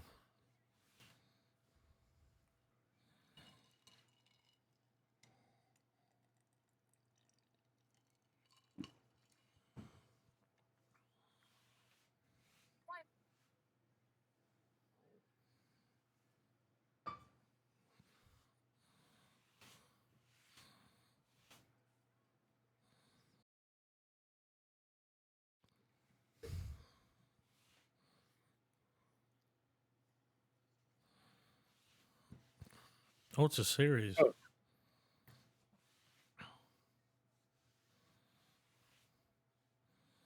Mm-hmm. Looks like they're adapting a couple of the Goosebumps stories there.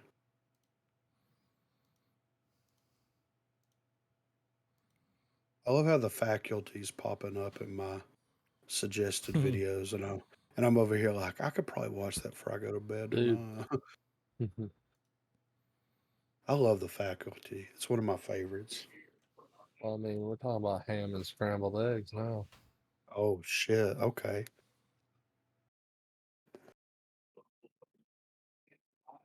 We got In the trailer. Boston. Let's do it.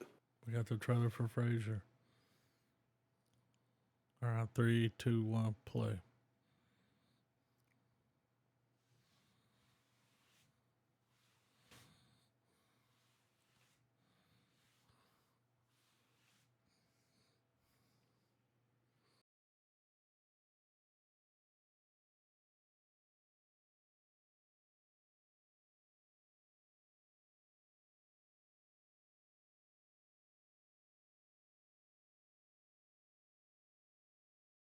Well, you showed up unannounced.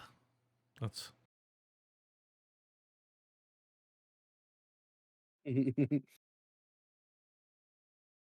so. This is the show.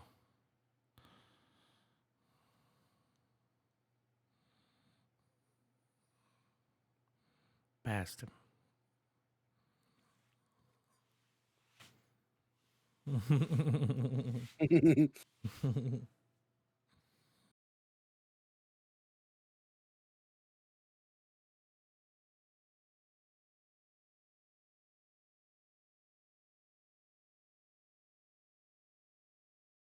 Plastic. Yeah, it's probably not gonna work out.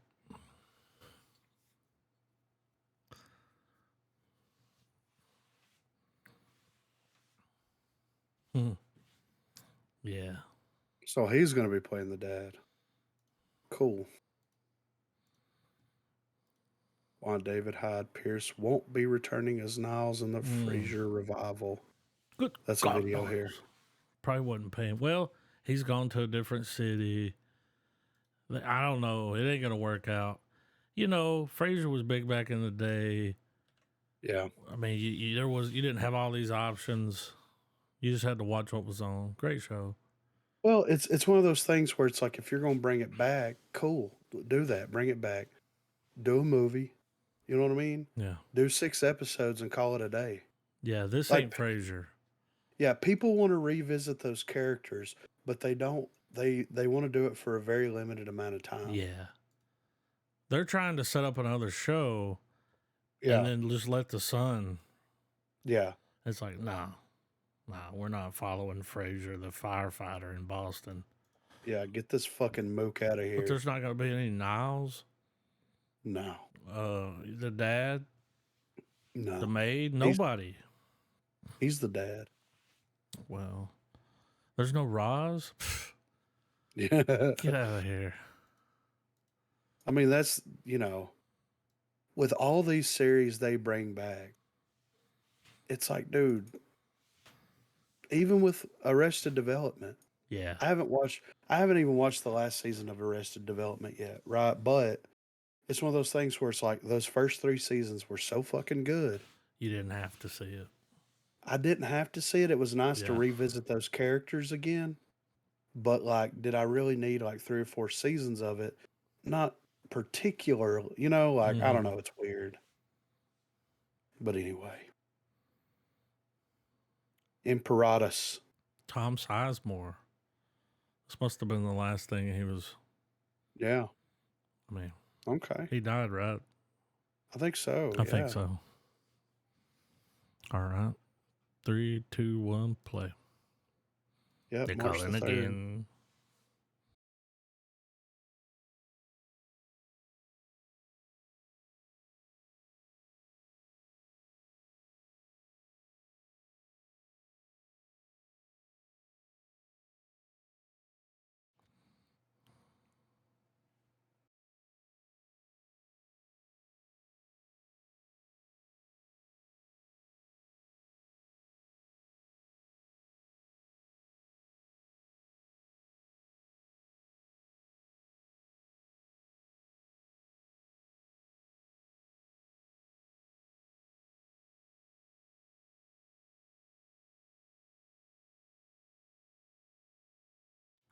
I want his final film to be a banger.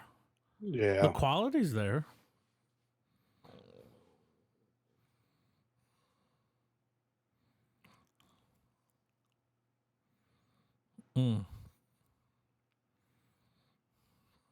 Yeah, turn that off.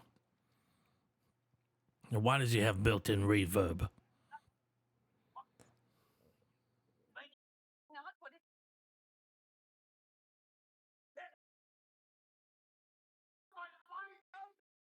think there's just 3 people in this movie. Oh.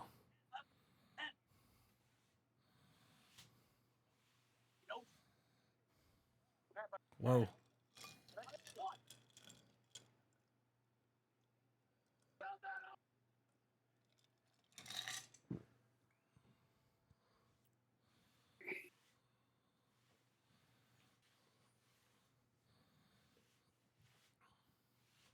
If I saw some of that shit, Yeah. I wouldn't dispute it. No, I'm in. Doesn't look terrible. Nah. I mean, It looked better than I thought it was going to look, yeah. I mean, that's to true. be honest. I bet you're wondering how I got here. I am. All right, 3, 2, 1, play.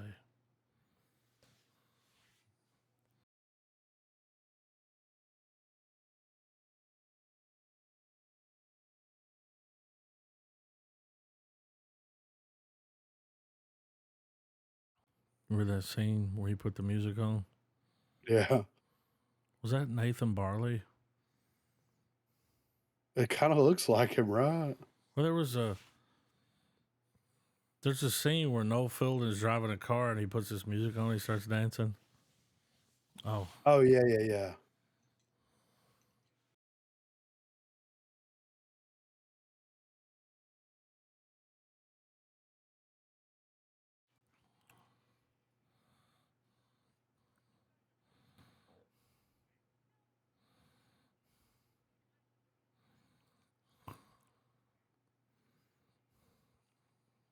damn! They didn't even know they were all undercover.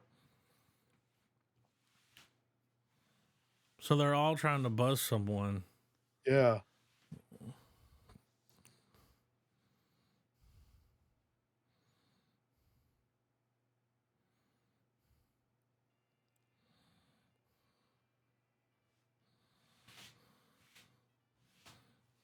'70s part twos. That's kind of funny though. They're all cops. Trying to bust a crew, and it's like, wait, we're all cops? Even you? Yeah, It's like someone watched yeah. Reservoir Dogs and was like, I'm gonna make a comedy. Yeah. He's like, yeah. I like, yeah. Dark Harvest. All right. 3, 2, 1, play. All the Halloween movies are rolling out.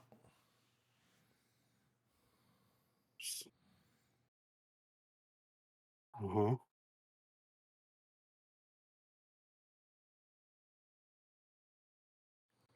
Yeah.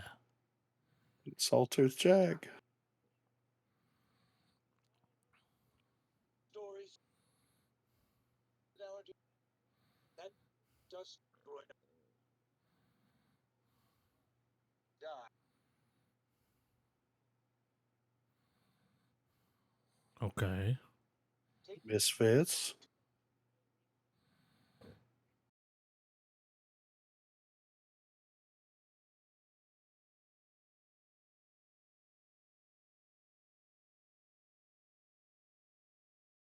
God.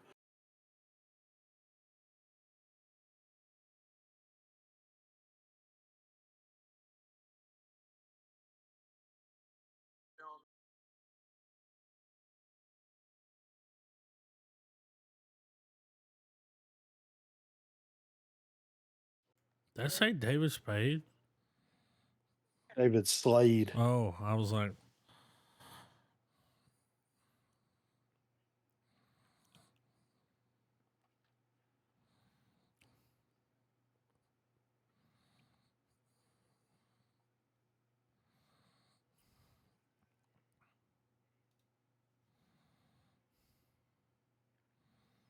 Sawtooth Jack. I'm down to watch it, to be fair. I want to see what Sawtooth Jack's about.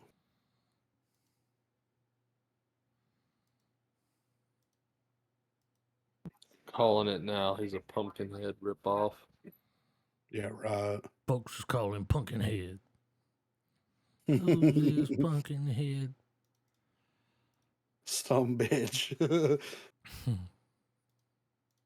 The question coming out. All right. Suitable flesh. We got a Red Band.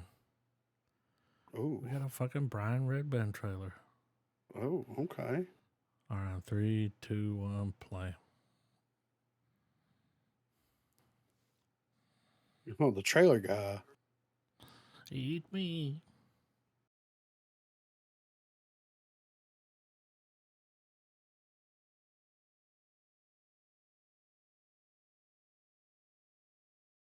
Okay.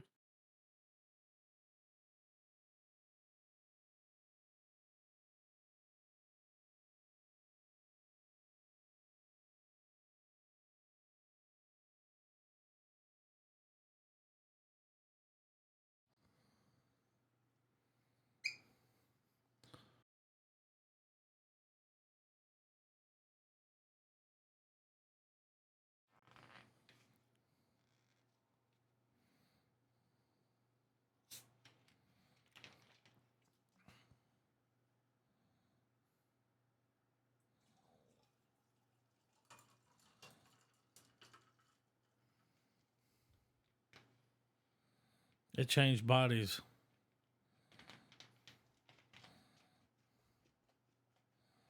Yeah. Makes sense. What's up with the sexy saxophone music?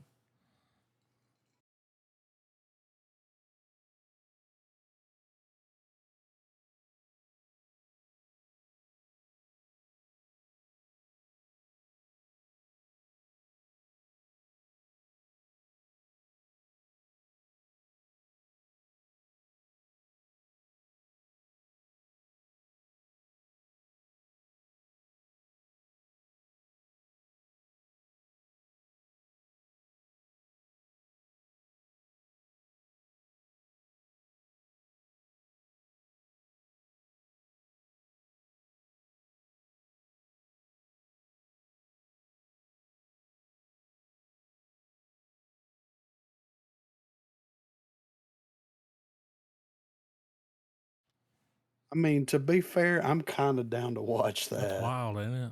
Yeah, that I mean, it looks like Reanimator. You know what I mean? Like Mm-hmm. it's that level. I kind of want to peep it, you know?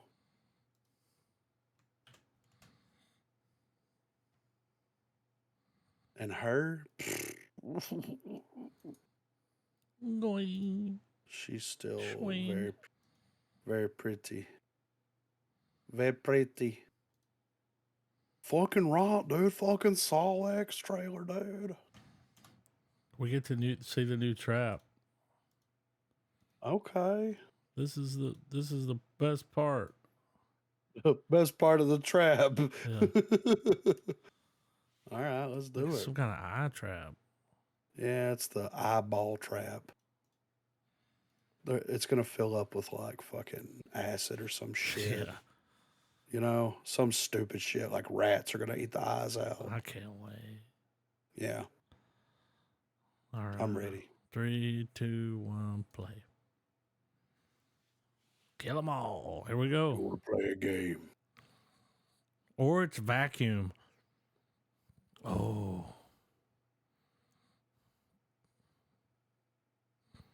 Yeah, you're fucked, buddy.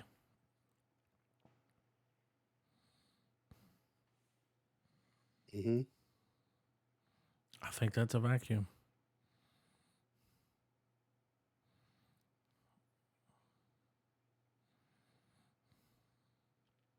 Mm-hmm.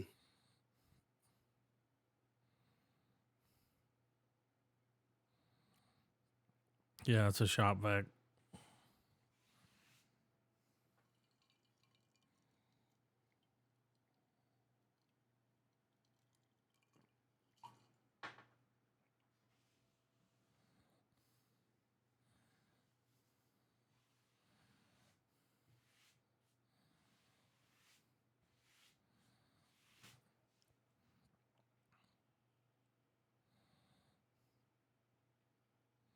Oh my god. Cook the dial, dude. It's worth it. I mean, you can reset them fingers. Yeah, you can't reset your eyes, dude. No, dude. Nah, it's You just sucking do it his in eyes out. one go and be done with it. You know what I'm saying? That's a Play this fucking. game, bitch. That's a tool You know. time shop vac. Wow. Yeah. Anyway.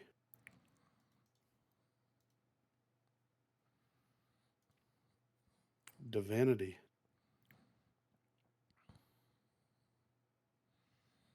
All right. 3, 2, 1, play.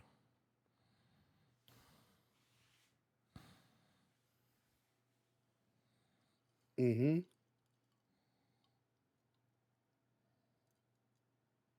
Mm-hmm.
Not Cole Keith.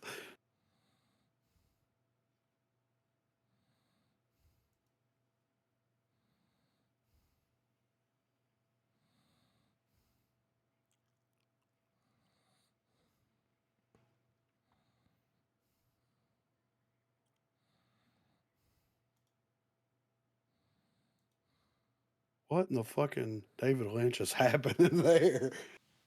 Steven Soderbergh. Yeah. He's like, fuck it, I'm going all in, right? Looked interesting though. That it did. I peep it. You'll see why I dropped this when Well, he it's gives got you the credit.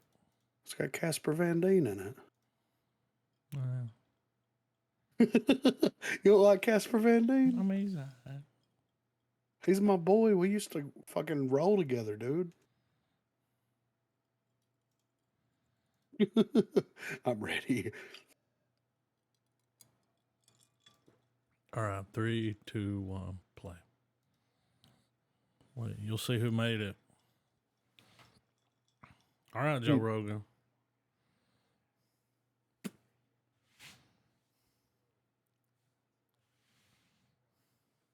Oh God.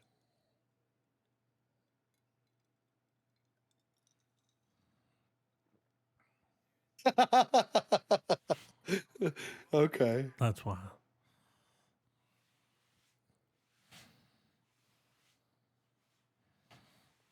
Tits.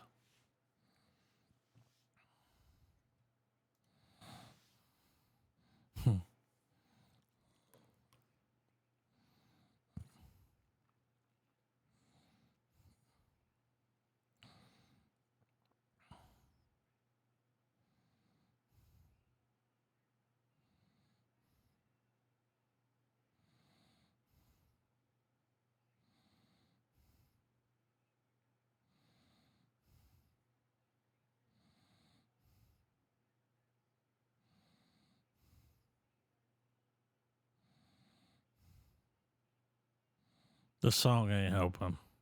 No.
So is this like a true story?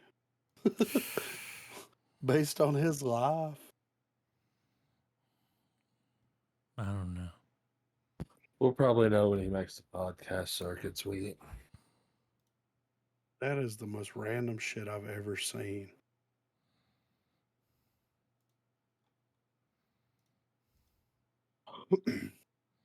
Okay, here we go. Here we go. 824. Yeah, I'm low key excited about this because I've been seeing clips on Twitter for this shit. Looks fucking wild, dude. All right. I'm ready. 3, 2, 1, play.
I mean, I'm down to watch that. The way he was walking in that room. Oh my god. It looks A24 as fuck, right? Mm-hmm. Prediction. It's all his dream. Yeah, right. I could see that. But that He's in would a be coma. wild. If you start Yeah. meeting all these people, they're like, I've dreamed about you. What? Yeah. Like people that didn't even know him. Yeah. That would be wild. I wonder if Richard Dreyfuss feels that way. I've dreamed about him I have to. a time or two. Like, It's like, why are you here? and he's Oh. like, "Why are you not here?" And I'm like, "What?" And I'm, Yeah. out Then of you the wake up. Yeah. This, It's too much. You can't handle it, dude. Yeah. Oh my god. We got another one. Butcher's Crossing. he's dropping two. He pulls the beard off good. Yeah. You know what I mean? Like he pulls it off. All right. Let's see what he's got for us. 3, 2, 1, play.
The fuck? Oh.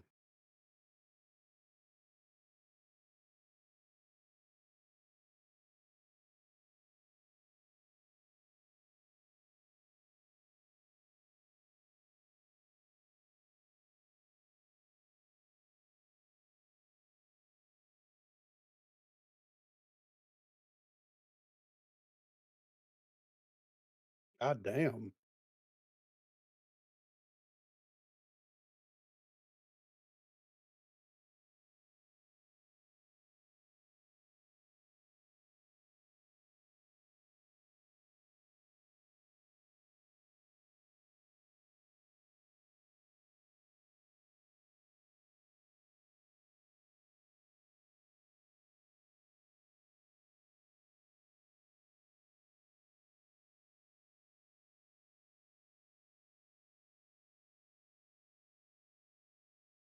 Osiris.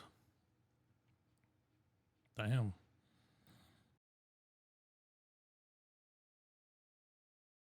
That looks pretty good too. Looks way better than I thought it was going to be after I saw what studio was putting it out. Yeah, right. I was like, oh. Saban.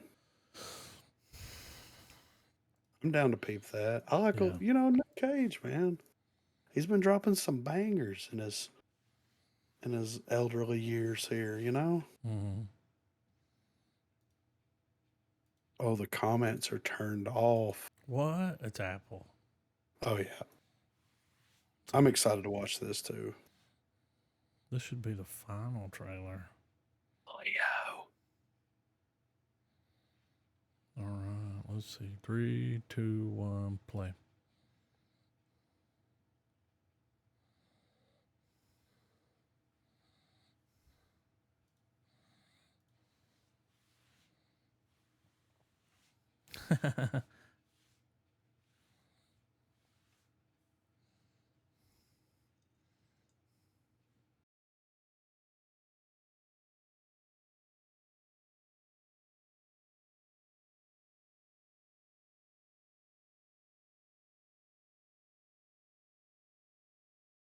Small weakness.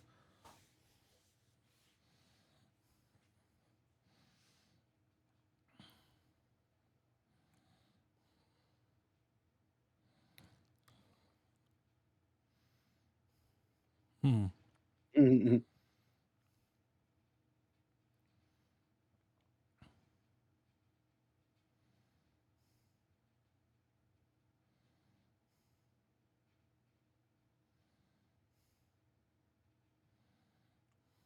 He's got some weird teeth in.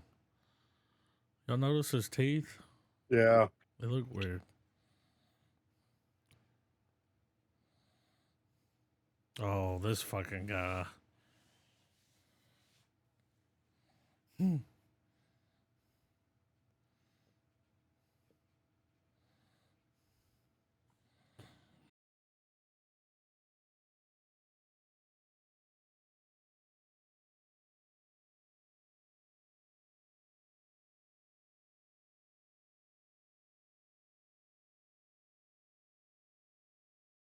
Make no mistake, this is a mob movie.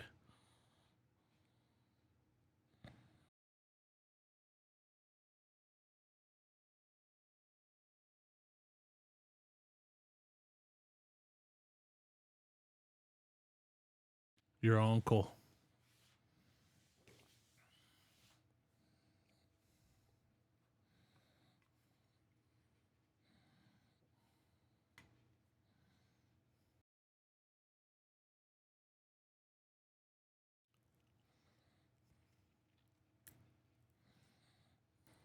Okay. Oh, I can't wait to see that, man. He's going for another Oscar. Yeah. It's only missing one thing. Daniel Day-Lewis. Oh, he's in there. What He was do a cast man as you the see? Yeah. he was cast as the chair. I was going to say a table, but yeah. Yeah. And just, you don't even know it. Yeah, no. It's like, damn. He's gonna get nominated for an award for it too. Best table in a dramatic performance. Daniel Day-Lewis. And he comes up. Ah. He's like, I cobbled these shoes. Yeah. It's like, get out Built of the here, chair dude. with my bare hands. Yeah. I had to build the table to become the table.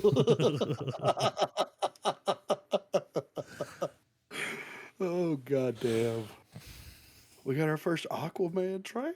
I haven't seen this. Have y'all seen it? No, I'm podlocked on it. All right, we'll see. 3, 2, 1, play.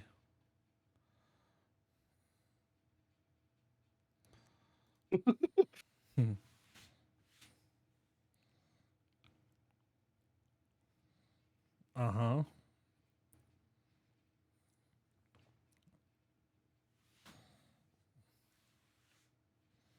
What the fuck is this? That was Mando. Or not Mando, but Boba.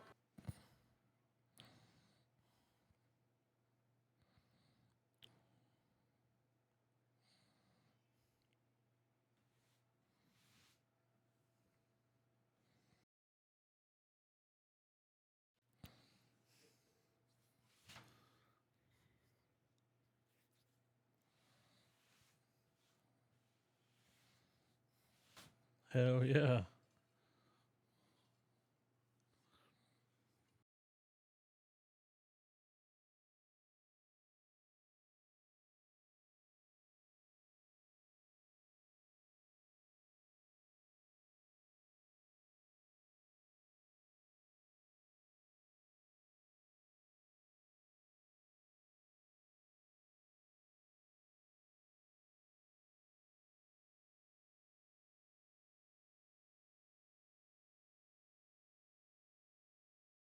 Well, he got his Loki.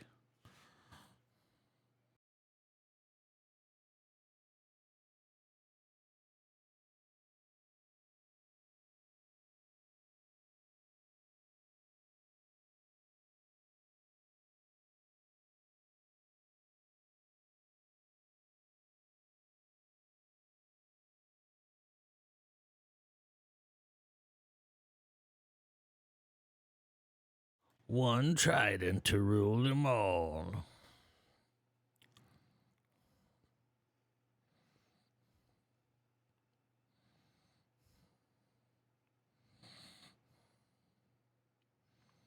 I don't see Amber Heard. Wasn't she in this movie? Supposedly. Not for long.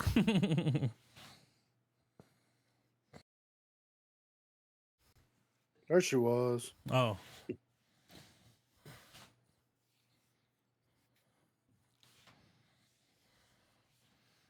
So he's got to fight global warming. It looks pretty fucking good, man. I'm not even gonna lie. I think I that don't know. his, Nah, I'm I just think his Jason Momoa and fucking Patrick like- Wilson. yeah, they're like Thor and Loki. They gotta Yeah, have that right. kind of Which is great because I like Patrick Wilson a lot. I Yep. think that he's a really underrated comedic actor. You know what I mean? Not saying that it's going to be all comedy because Jason Momoa is going to carry that weight. You know what I mean? But like, on his shoulders. He's like, Yeah, a right. family man. Yeah, He's Got a changing baby. diapers. It's like, what is Yeah. this shit? yeah. And I'm also the king of Atlantis. I Pretty bet you're crazy asking life. yourself Yeah. how I got here. Yeah, that's- Yeah. Pretty crazy life. I bet it's gonna be heavily edited. Maybe. They're coming in with the heavy edits. Yeah. Habits. Well, I mean, just the Amber Heard thing alone's probably gave it a lot of. There's a lot of trimming. I mean, that's fine. We'll probably see her die. They'll Yeah. use that as something that he's like, oh, you know, Yeah. far right Aquaman. You killed my friend. The wife to my child. Yeah, we need to build a wall around Atlantis. Yeah. No, it does look good. I mean, dude, that first Aquaman movie surprised the fuck out of me. Yeah. So, and I mean, we're going in balls deep with Black Manta.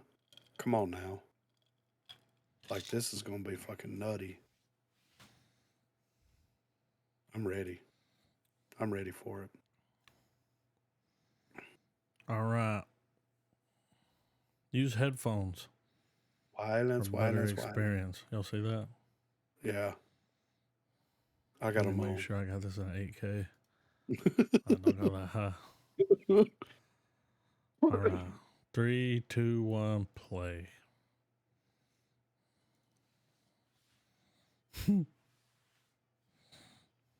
Did I know that?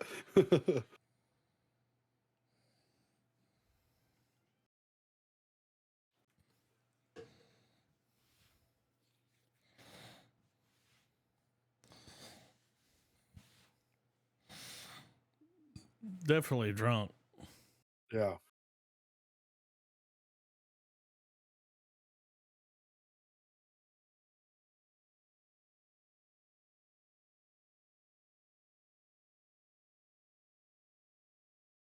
Watch these tires blow up.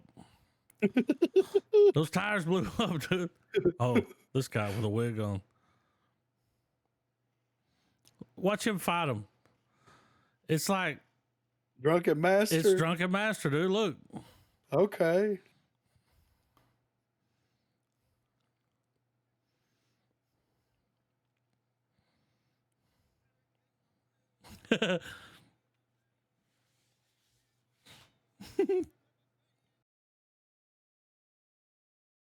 That dude's ears.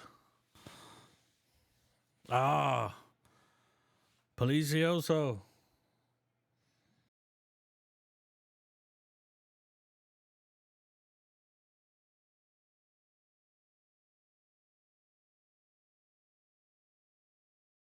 Mm-hmm.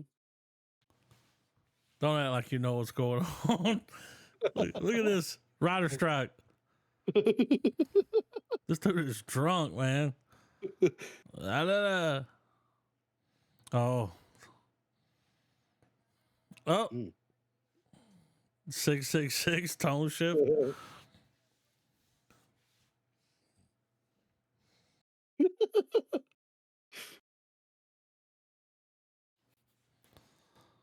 Oh.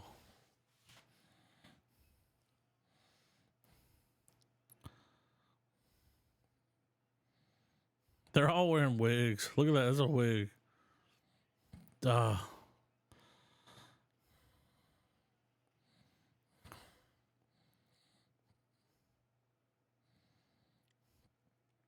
He looks like a drunkle.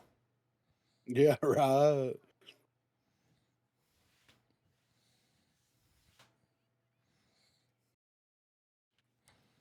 She's trying to get custody of the kids.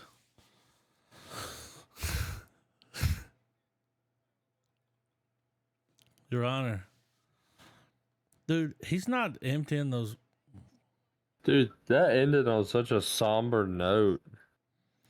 He's not emptying those bottles to get drunk. They're weapons. Yeah, exactly. He's got to use them as the weapons. I mean, he's got to get his kid back. That's a movie. That movie is coming to the theater I mean, in some country, not here. I'm DT Dub, you know, like fired up. All right. What is it? Episode 6 of Ahsoka? Yep. Crystal Skull. Yep. I think in honor of next week's podcast, I'm gonna purchase a bottle of Crystal Skull vodka, which came out around the same time. Oh, hell yeah. Dan Steve wait a minute. Martin, right? No. Dan No. Aykroyd? Aykroyd. Crystal Skull. You sure? Yep. 100%. How much is it? Might Well, get I hadn't some. purchased any because it wasn't cheap, but it's like in honor of Is it Crystal called Skull. Crystal Skull Vodka? Crystal Skull vodka. Crystal Head Vodka? That might be it. $50. It's Dan Aykroyd, right? Let's see. He did commercials for it. It's his thing. Mm-hmm. I remember. Yeah, it's But Dan you get, Aykroyd. I mean, dude, the bottle's cool. You Yeah. keep that bottle. You don't throw that away. That's not going in a landfill. Yes, I'm of legal drinking age.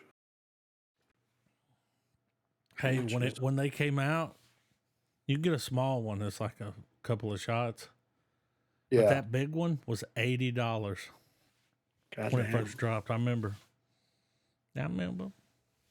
Let's see. I can get some at the ABC store Of course. down the road. Let's see, I've is always there wanted any- one. Dude, I haven't seen one in a very long time. Yeah, it's been a while since I've Yeah. seen one as well. See, I don't want to search 100 miles out. That's way too Yeah, much. don't drive that far. Yeah, fuck Even that. Dan Aykroyd would be like, I mean, Yeah, it's it's not that good. good. I might venture and get me a bottle of it too and just sip on it. Dude, you know when the last time I drank fucking vodka was? I know when the last time I did, Oh my god. I did a little bit of projectile vomiting out of the front of the practice room. So circus 2006, you know, Yeah. Let's it was see. bad. That I think it was around 2007, 2008. We got Yeah. some Aristocrat, Mm-hmm. a gallon, Mhm. right? Gallon bottle. Plastic. Did you mix Put it? We mixed ours with a Gatorade. Dude, All right, this chick, I'll tell you who it is after we get through. Put like 50 spree, the candy spree, Oh, inside of it, and that shit dissolved in there. And I got fucking drunk yeah. as That's too fuck much because sugar. we weren't mixing it with anything. We were just drinking Oh, it because all the fucking flavors of the spree mixed in with it, and it's like, oh, yeah. this ain't too bad. Yeah, no, That's a dude. bad hangover. Yeah, And a I bad don't. night, really. That ain't fun. Nothing fun about that. If we're doing, I mean, we've definitely got to be mixing it with something, right? I'm If we're mixing doing it with Crystal something. Skull, what are we gonna mix it I with? don't know, Some, orange juice or yeah, I was something. thinking some Orange juice is OJ, safe, or some something. pineapple juice. You can What go about that way. tomato juice? I mean, Little Hardy, I was gonna little say you Hardy might take a vodka. little heartburn pill because you go to bed, it's like, Um, oh, tomato Get juice. you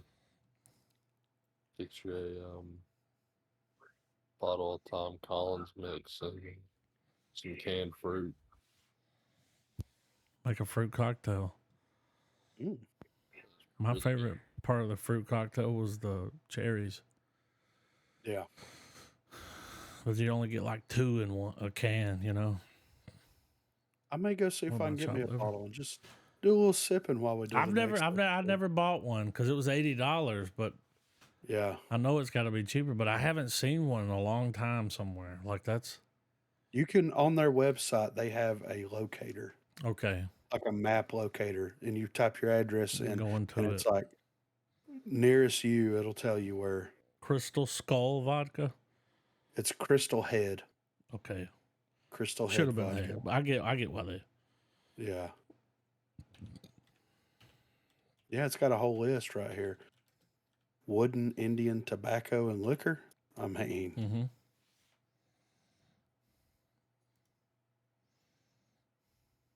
Oh yeah. Of course yeah, I'm illegal. Yeah.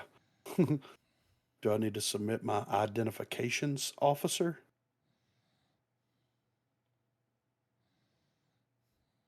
But Crystal hell yeah. Skull, Ahsoka. And yeah, I thought you were talking about the vodka. Yeah, Crystal Head. My bad. The check's in the mail.